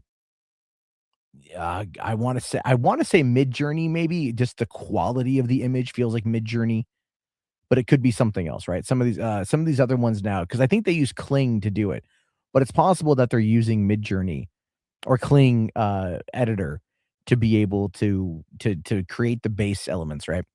And I'll show you guys what I'm talking about. So I think what they're doing is working with Nano Banana in order to create the alternate images, right? So like, okay, so this is kind of like the workflow for Scott and Frank, right? So here's like, I did a Ben Shapiro type character named Ken, the movie reviewer. That's a panel, right? He's here. You got the general idea here. Let me kind of come down here if I can find all this stuff. Is kind of figuring it out, right? So we started with these character sheets. Okay. All right. So you got these character sheets of Frank and Scott, Scott and Frank. Okay. And then I was like, all right, like, let's kind of figure out a design of the video store. Okay. What it could look like. That's an idea here. Okay. And then I found another. See, this is basically kind of like the layout from what we know. I'm gonna build other scenes for them to go to eventually. Okay, but this kind of gives us a general idea of it. All right, and so then another look. Here they are right there, kind of behind the thing. Although we don't really have the minimalist register or the return slot, whatever. That's kind of not important. But so then I did a couple other generations to kind of give an idea of what it would look like, and then we had this was the initial one that was made. And so then I had these guys removed, and I just was able to take this into Canva and make it something. They just pulled the fog from every streaming service, Frank. It's gone. Digital vapor. Oh. I think I found an M&M under the counter. That's not owning it, Frank. That's a digital hostage situation. Streaming is celluloid book burning. They just pulled the fog. So this was the first test that I did, and I did it video-wise, right? And like, look, the audio is not great. Obviously, it needs to do a lot more work there, but it gives you a solid idea of like what I put together literally in 3 generations. That 22 seconds is 3 generations. That's it. You know. And so then from there, I kind of like, you know, I enjoyed a couple, I think there's another one here. And so I really enjoyed the lighting overhead, but I couldn't get it to work the same. So I created this. This is the clean plate, right? This is this is where we have the clean background and everything else. And that's basically then we apply that with these 2 right here. So we've got, you know, different attempts at everything. The hair changes a little bit, right? A little bit more bald here, you know. And then again, it requires you to like really kind of put this stuff through. This is the one that I think is really funny. This one is funny as shit. So, but again, we got this idea. So it gave him both glasses. I had to remove that. Okay. Like, you know, like he says here, hey, Scott, I need expert advice. I got a date tonight with this great woman. She says she's pretty kinky and wants to Netflix and chill. Okay. So Scott's like, all right.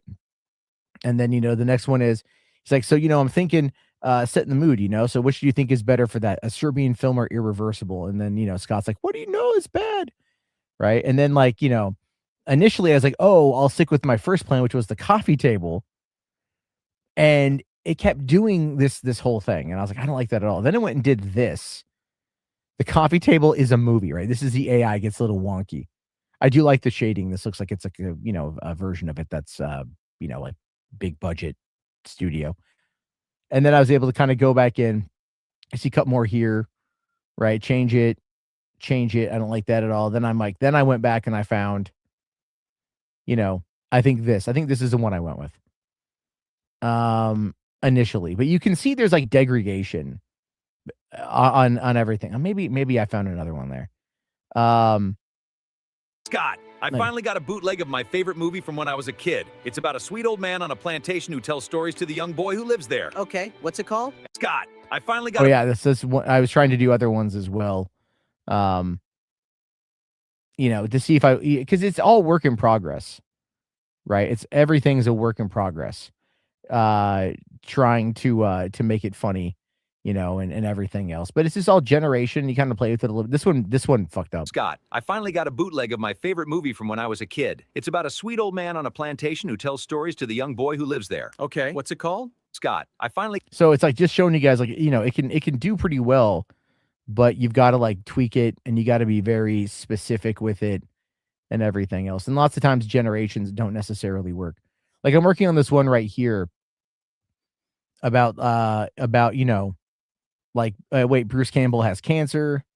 They say that it's treatable, but not curable. Yeah, I saw that, you know, then he's all like, that's not fair. Bruce Campbell fought the Deadites, demons, army of darkness.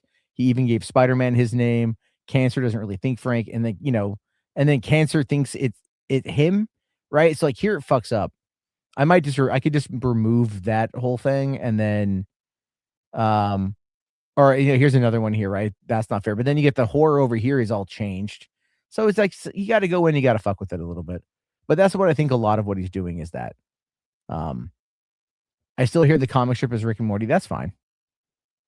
I mean, it's very much like based around, you know, 2 halves of my brain when I talk about movies, right? Scott, the more optimist one, and Frank, the more cynical one. So yeah, is it like my shitty version of Clerks? Yeah. But they're not in a fucking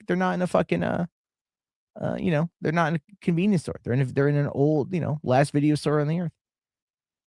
You know? And that's really all it is.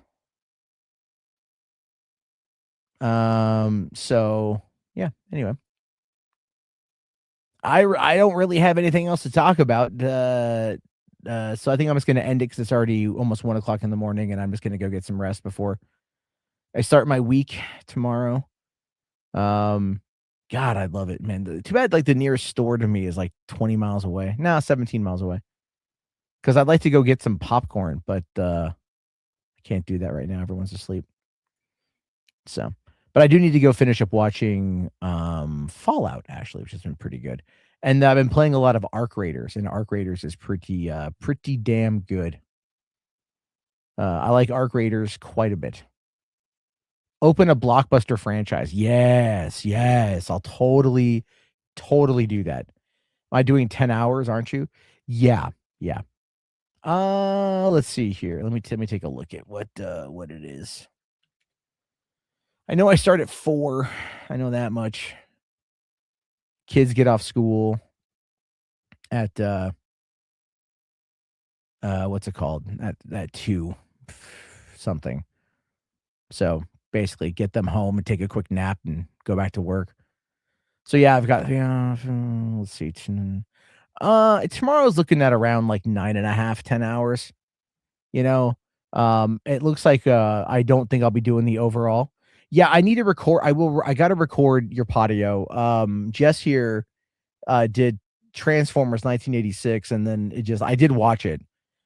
Fever dream of a fucking movie, but I do need to talk about that. Yeah. I've been wanting to. I woke up today, my throat was on fire. I've been coughing. You guys have heard. It's just like frustrating shit. That's why I wasn't on the last couple of nights. I just wasn't feeling good. But the sucky thing about getting older is, like, routines matter, right? To make, in my work, like I don't think they're going to do it again this weekend. We got some drivers back, but yeah, I just want to rest up because the other night I had a panic attack, like after work, and I don't know what caused that. And so I'm just kind of a little bit better. So I just need to go rest more. But all right, everybody. Thank you all for chilling, for hanging out. I appreciate that. I will talk to you guys next week. Well, real quick, there are things I want to do. I've been looking at, like, trying to do videos where I'm just like talking about films, like not patio where it's like an in-depth thing, but I don't know. Would anyone care about, like, 10 films I like under this genre? Just me kind of talking about them. I don't know. I just want to do something that's not news related that people can actually enjoy. So that's where I'm kind of at with that right now. So if you have any ideas, let me know. But if not, I'll talk to you guys later. Have a good one. Thank you guys. Peace out.